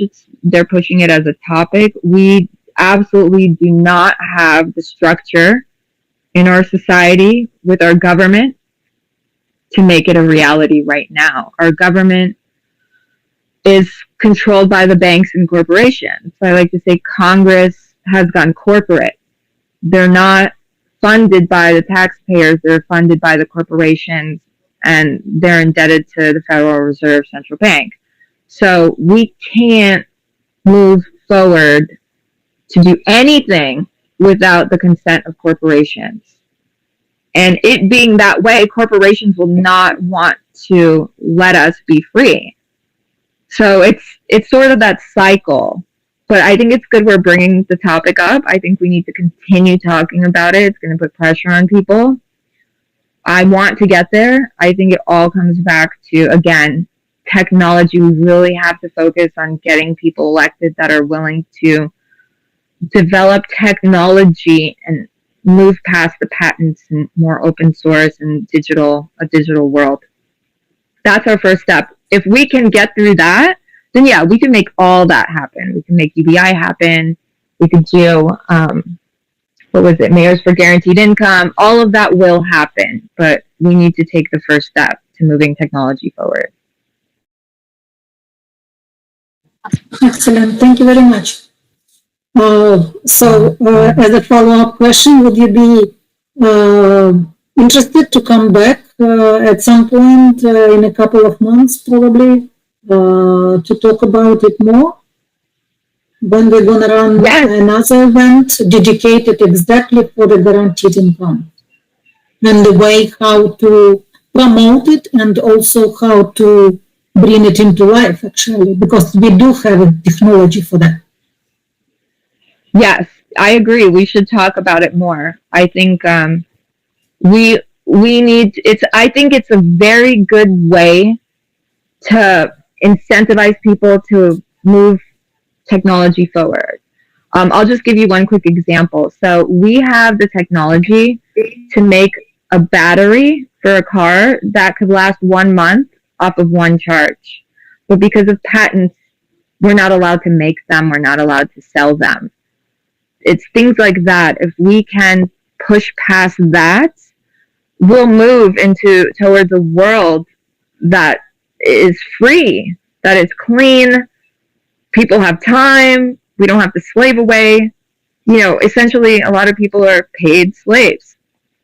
We won't have to do that. At that point, guaranteed income is just common sense. So yeah, I would love to come back and talk more about it. Absolutely. By the way, as you're talking about, you mentioned these two things. I just had two quick questions.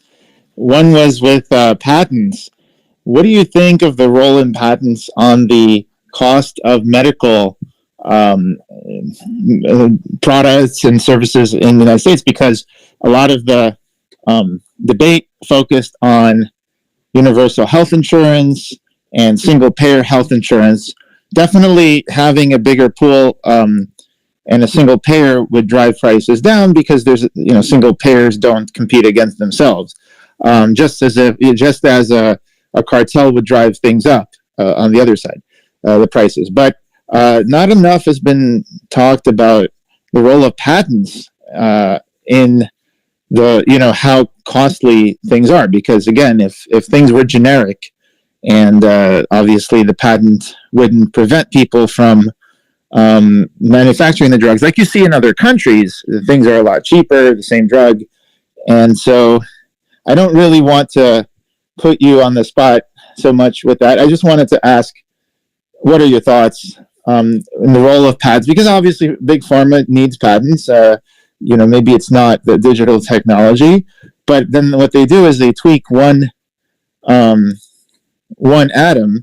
and they get another 17 years for a very similar compound or something like this. And not to mention, a lot of it is funded with public money. Walkathons and universities produce, a lot of the research, and then all of a sudden, in the physics department, it's fine and it gets published freely. Einstein publishes freely, but in the biochemistry department, that person leaves, and all that work is then encumbered with patents and all this kind of stuff, and the public doesn't see anything. Also, what do you think of the idea of the money from the patents being shared with the public in one way or another? So I think pharmaceuticals are a really big problem in America. Not them themselves, but the pharmaceutical industry. It's actually something I'm very concerned about when it comes to patents, because I was reading the other day about how, I think it was in Bloomberg, on Bloomberg's website, how there's a country in Africa that like 50% of its citizens are HIV positive or have AIDS, and that they're not able to have access to the medication because the pharmaceutical companies are not allowing other pharmaceutical companies to create a generic version of it. So people are dying left and right. And because the government is being paid by the pharmaceutical company, they refuse to pass any laws to override it. So what happened was someone petitioned the World Health Organization, and they allowed them to override the patent policy and allow them to import generic medication so they could finally start treating people with this illness. And that to me showed how cruel, heartless, and profit-driven the industry is. And with my father being a doctor, I was raised with a doctor in the home. So, and to me, that meant they wanted me to be healthy, not, they were looking to see how much I'm going to pay before, giving me a chance to live. So that really moved me a lot. The fact that I saw that patents could be overridden, really, I think that was a really good move, and I think we could definitely use that as a precedent for other things. In America, it's kind of... Oh, wait, could you give us the details more on that? You said the patent was overridden. What exactly happened there? I never heard of that. So, I'm looking at it right now. Okay, so in South Africa, the high cost of AIDS drugs,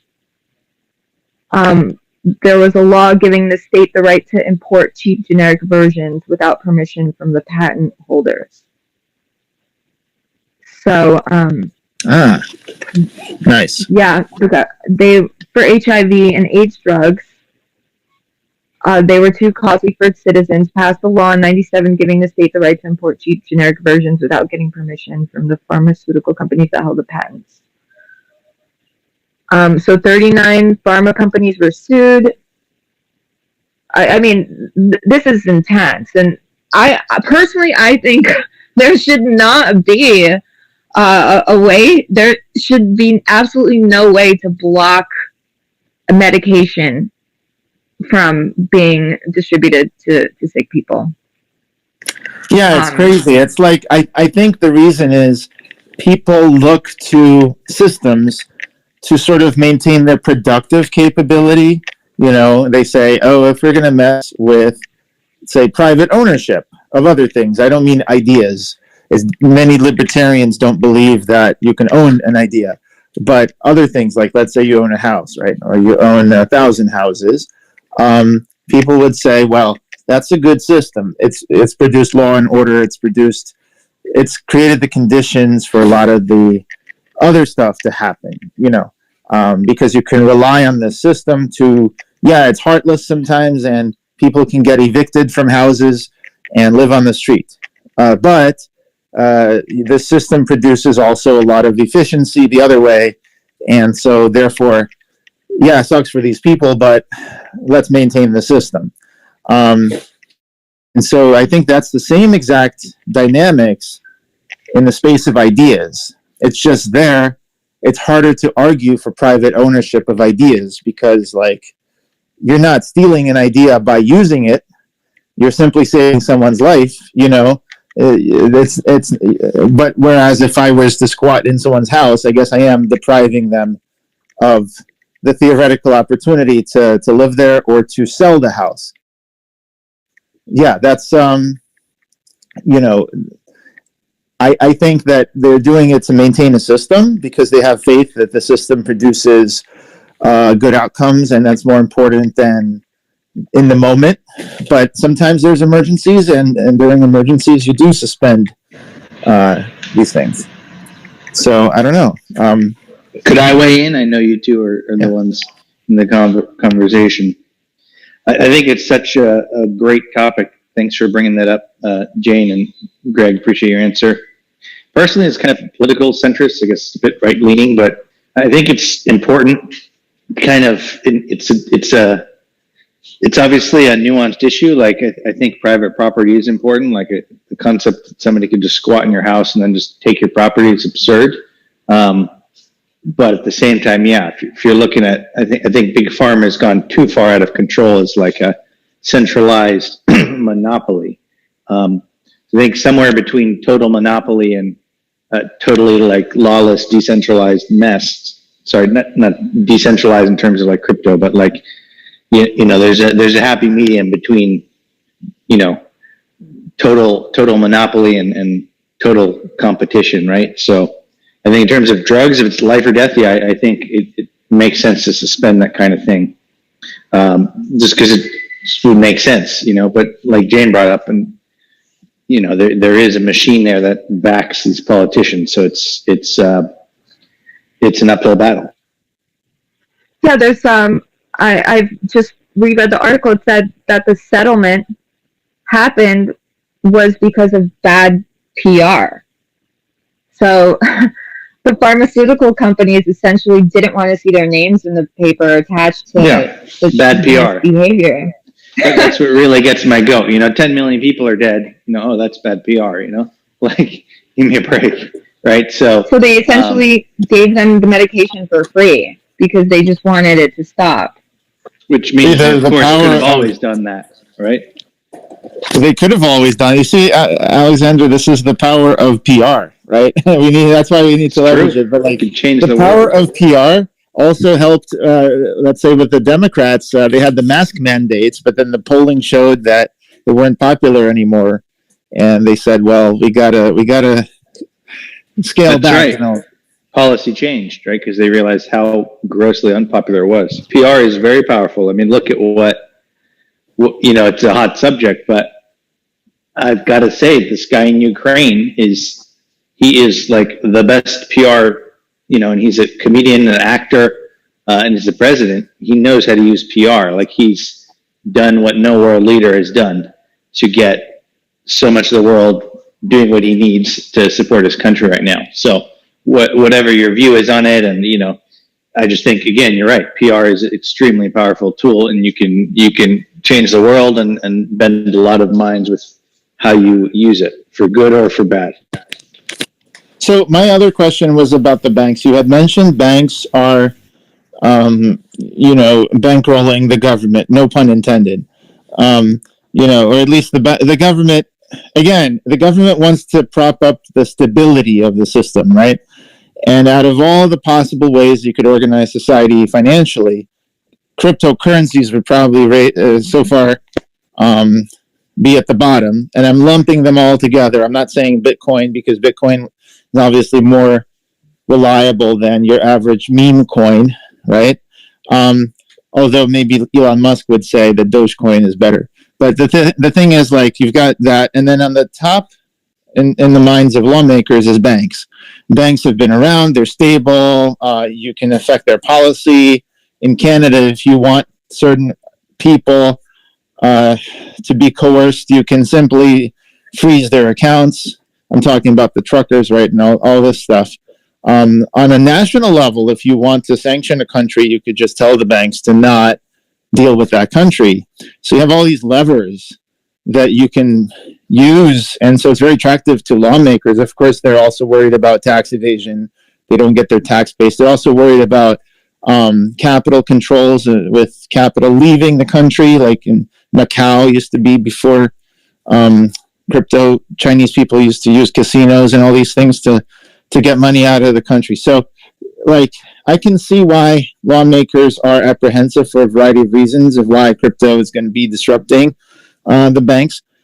And they're usually on the side of banks because they are their tool for financial stability. Glass-Steagall Act and all these other things were supposed to rein in the types of things of speculation that could happen. But two things I found which were, one thing I found which was unusual. The other thing was that they repealed Glass-Steagall and they kind of loosened up the whole speculation thing. As long as it's banks doing it, apparently it was considered the adults in the room. But here's what I would like to ask is, the government is taking an unprecedented step. For the first time, it seems that it's against the banks, and that is, they're trying to create CBDCs. They're trying to create central bank digital currencies. And in the United States, the central bank is run by the banking system. I'm not saying it's completely controlled by the U.S. government. It's sort of a hybrid with the federal banking system, but the Federal Reserve. But the thing is, like, CBDCs are essentially eating the lunch of the banks, which is to say, right now, our system of originating money in this country is decentralized. People may not think of it this way, but 95% of our money supply comes from underwriters of loans at banks, and they may underwrite consumer credit cards, business loans, all kinds of purchases. So that's where the money comes from to buy all these things and pay for all these services. So if now the government is going to be issuing the currency so it used to be government issues 5% and the banks issue the other 95 through loans and leverage and all kinds of things. But now if the government is issuing CBDCs, it could be that the CBDCs become the credit money or the stimulus money or whatever and drive out the local underwriter loans, whatever. It's almost like the government's going to become a competitor to the banks. And I find that strange because the government's always been on their side, you know? Can I jump in? Yeah. Okay, so the Federal Reserve, even though we refer to them as a central bank, they're not. They're a private bank. America's one of the few countries that is actually does not have a central bank controlled by a government. They're a complete private entity bank. And the Federal Reserve basically owns our government because we've borrowed so much money from them that we're indebted to them completely. All the money that we owe is either to the Federal Reserve or to foreign countries like China. All the bank, I call it the banking cartel, JP Morgan, Chase, they are all, the sugar babies of the Federal Reserve. The Federal Reserve hands them money and they gamble it away on the stock market. They lose, and when they lose, they come knocking on the taxpayers' doors and say, "Hey guys, sorry, we screwed up." But if we don't save the bank, you're going to lose all your money because we actually betted money that we didn't have. So we just need to cover, the fees so we could get back in business. Nobody actually has any money to back up the money that they're borrowing to anybody else, lending or borrowing. So if people actually got nervous about the economy failing and ran to the banks, the economy would completely collapse because we don't have the money. Not paper money, not digital money. We have absolutely no money. And everything that we're running on is a debt. It's an imaginary expectation that one day we will finally make enough money to make up for all the money that we don't have, that we're pretending we're saying we do. So this entire monetary system is going to collapse. It's already collapsed, but it's just people haven't accepted that it's collapsed and everybody's living in a fantasy. So when we have the central, and this is not just my opinion, when we have a central bank digital currency, it's not going to be an American central bank like in France. We don't have a central bank like them. This money will be controlled by the Federal Reserve. They will not have anything to do with the government. Congress will not be able to control who the money is given to, how it's being spent. The banks won't have control over it because the banks essentially are living off of debt. So they won't have the fractional reserve process where they could have like $1 in the bank and on that dollar lend out $9 and so on of invisible fake money.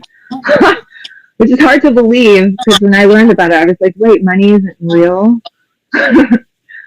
Why are people struggling to eat food if money isn't real?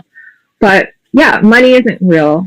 And when people find out that their banks can't lend them money because they can't do fractional banking anymore, and that the banks finally have to back up their money with assets, like Bitcoin or gold, I think that could be good for our economy because people are going to have banks are going to have accountability now.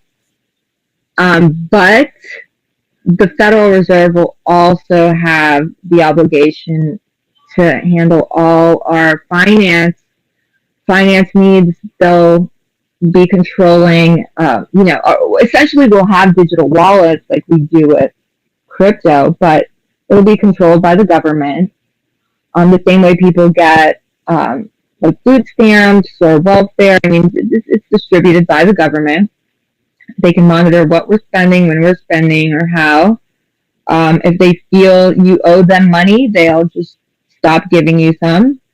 If they don't like what kind of business you're running, they can shut off your account, just like Binance does at the whim, at whatever whim they feel like. I've been locked out of Binance before because sketchy transaction, which actually, I just want to add to that last thing. I want to expand that last one, and then you continue. Is that some industries, the government and the banks almost don't have to actually explicitly ban. I'm not talking about marijuana.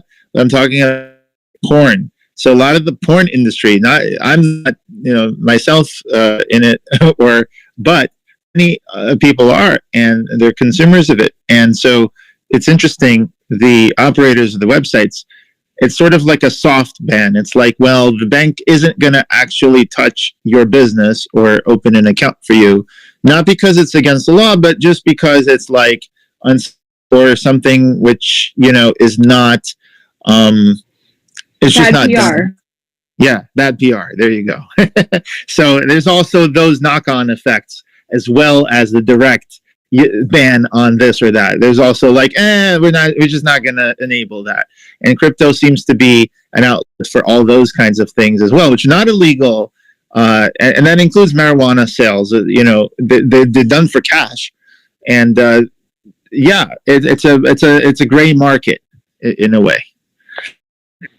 Yeah, I mean, marijuana is illegal on a federal level, so it's not like the Federal Reserve can just say, okay, guys, here, I'll just make an exemption for you. And also, you're right, with the soft bans, there are people in Ukraine that have or Russia that have OnlyFans, and now they're being banned from accessing their money just because they're in Russia. Like, they're not part of the war, they're not part of any of that, but they're getting hurt because the banking systems won't allow them to be paid from, their country. Because I think Visa, MasterCard, like all of those bank companies banned having business with Russia.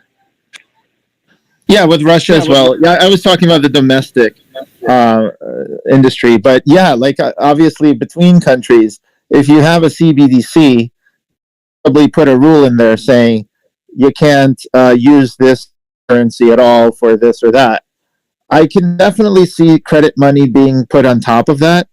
So it's not like it'll be permanent. I'm talking about like the exchanges like Binance. They'll give you some balance inside of their thing, but really they're not moving the real money. That's what USDT was for, actually. USDT was like a virtual dollar, and nobody really cared whether there was 100% reserves, because at the end of the day, the government says the stable coin issuers have to have 100% reserves.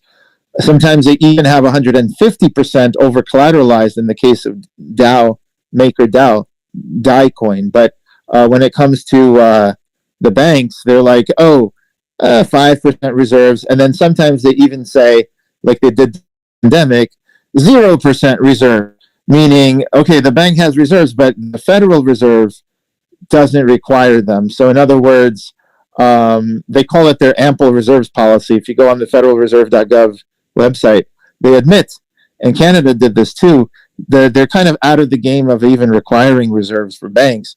So I find that to be a very interesting, it's almost like a double standard. Banks don't need any reserves. Stablecoin issuers need 100% or more reserves. Yeah, can I just jump in for a second? Yeah. I think it's not comparable. It's not comparable because basically the government never needs to have enough reserves because they can always, they're always a lender of last resort. Does that make sense? Like, if there's a bank run on, if everyone's okay. Basically, if the banks, ever run out of money, they'll always have, another creditor willing to lend them money, which is called the Fed. And so that's fine. But if Tether runs out of money, that's it, dude. There's no one they can borrow additional fiat from. So that's why Tether has to be 100% reserves, and the banks can only be 10%. That's the difference. So it's not a double standard at all because banks have unlimited, like, they can basically borrow credit as much as they want. But not I'll just say one thing, and I'd love Jane to jump back in. Just wanted to say the Federal Reserve hasn't always bailed out the banks. The reason we had the Great Depression is because the money supply shrank by 3x, because all these loans, boom, boom, boom, poof, and the Federal Reserve stayed out. And even many monetarists like the Chicago School, Milton Friedman, had criticized the Fed, saying, given that it exists, it should act. It shouldn't be asleep at the wheel. So yeah, I guess in the current environment, the Fed will back everything. And by the way, you also have the Federal Deposit Insurance Corporation, FDIC, which gives every depositor $100,000, which I guess means you should have many different bank accounts. If you have more than 100,000 in each of them, then it's not insured. But I guess all I'm saying is, yes, you're right. But then that's the current system, right? The systemic risk that we had in 2008, where the federal government bought up all the bad debt of Sallie Mae, Freddie Mac, and all these quasi or maybe fully government, nationalized banks. They were just like lending to all of these speculators on, a housing bubble. All this stuff was happening, and if the government's the last backstop, then what is that backed by? The full faith and credit of the United States? More like the slavery of the United States working off all of these bad debts, I guess, and a recession. So I don't know whether that's a better system, but that's the alternative to crypto, is essentially risking recessions whenever there's a lot of bad debt also. You can't eliminate it. You can't eliminate it by just pretending it's not there. Yeah, I have a question for you, Jane, and this is in relationship to the conversation that we're having. But given the new plan that Biden put together for taxing, billionaire tax credit, do you think that's going to help resolve this whole debt issue? Number one, and then number two, given that we're kind of in some sort of housing bubble situation where the market's just continuing to rise and rise and rise, and working class people can't even afford to buy a home anymore. How do you see that kind of panning out with it? Do you think it's going to kind of settle down? Do you think the banks are going to actually have to kind of cut the prices of homes, or what do you think is going to happen to that? So, thanks for that question. I want to just touch back on what you just spoke about a couple minutes ago. So, when the economy collapsed it was 2008, so the government did bail out the banks.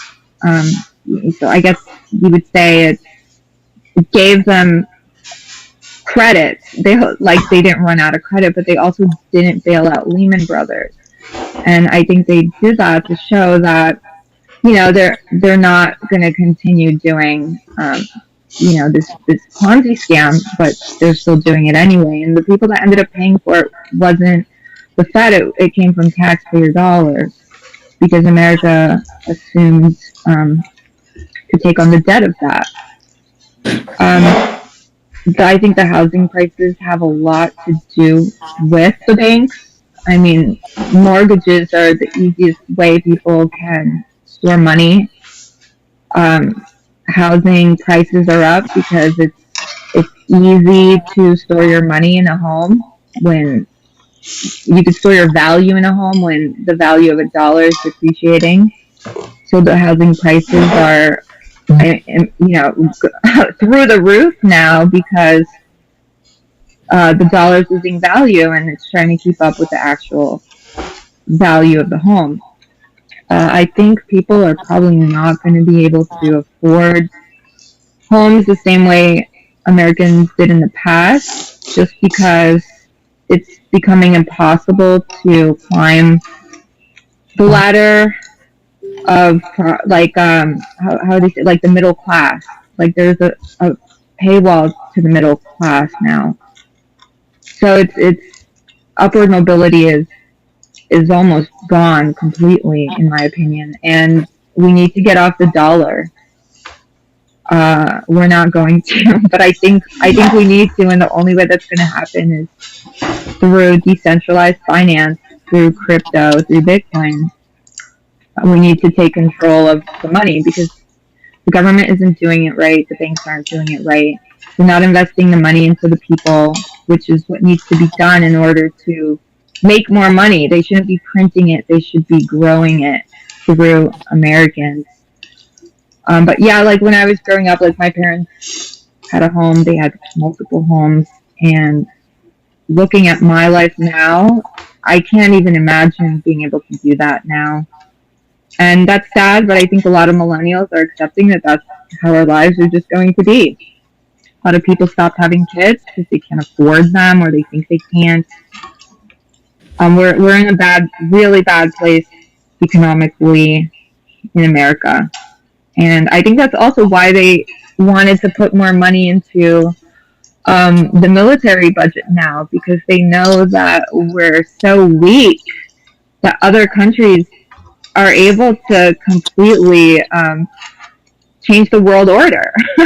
We're so weak. Our dollar is so weak. Our military is. We're just so vulnerable. And I think that's also part of why Biden is just cozying up to Singapore and the Indo-Pacific region, because he knows that China, Russia, Africa, India, they've been growing quite a group there for the last several years. So we're screwed. I don't know. Like looking back at history, I'm seeing all the same signs as every time an empire has been overthrown, and I'm seeing it now. So I just think we should prepare. Yeah, thank you for that.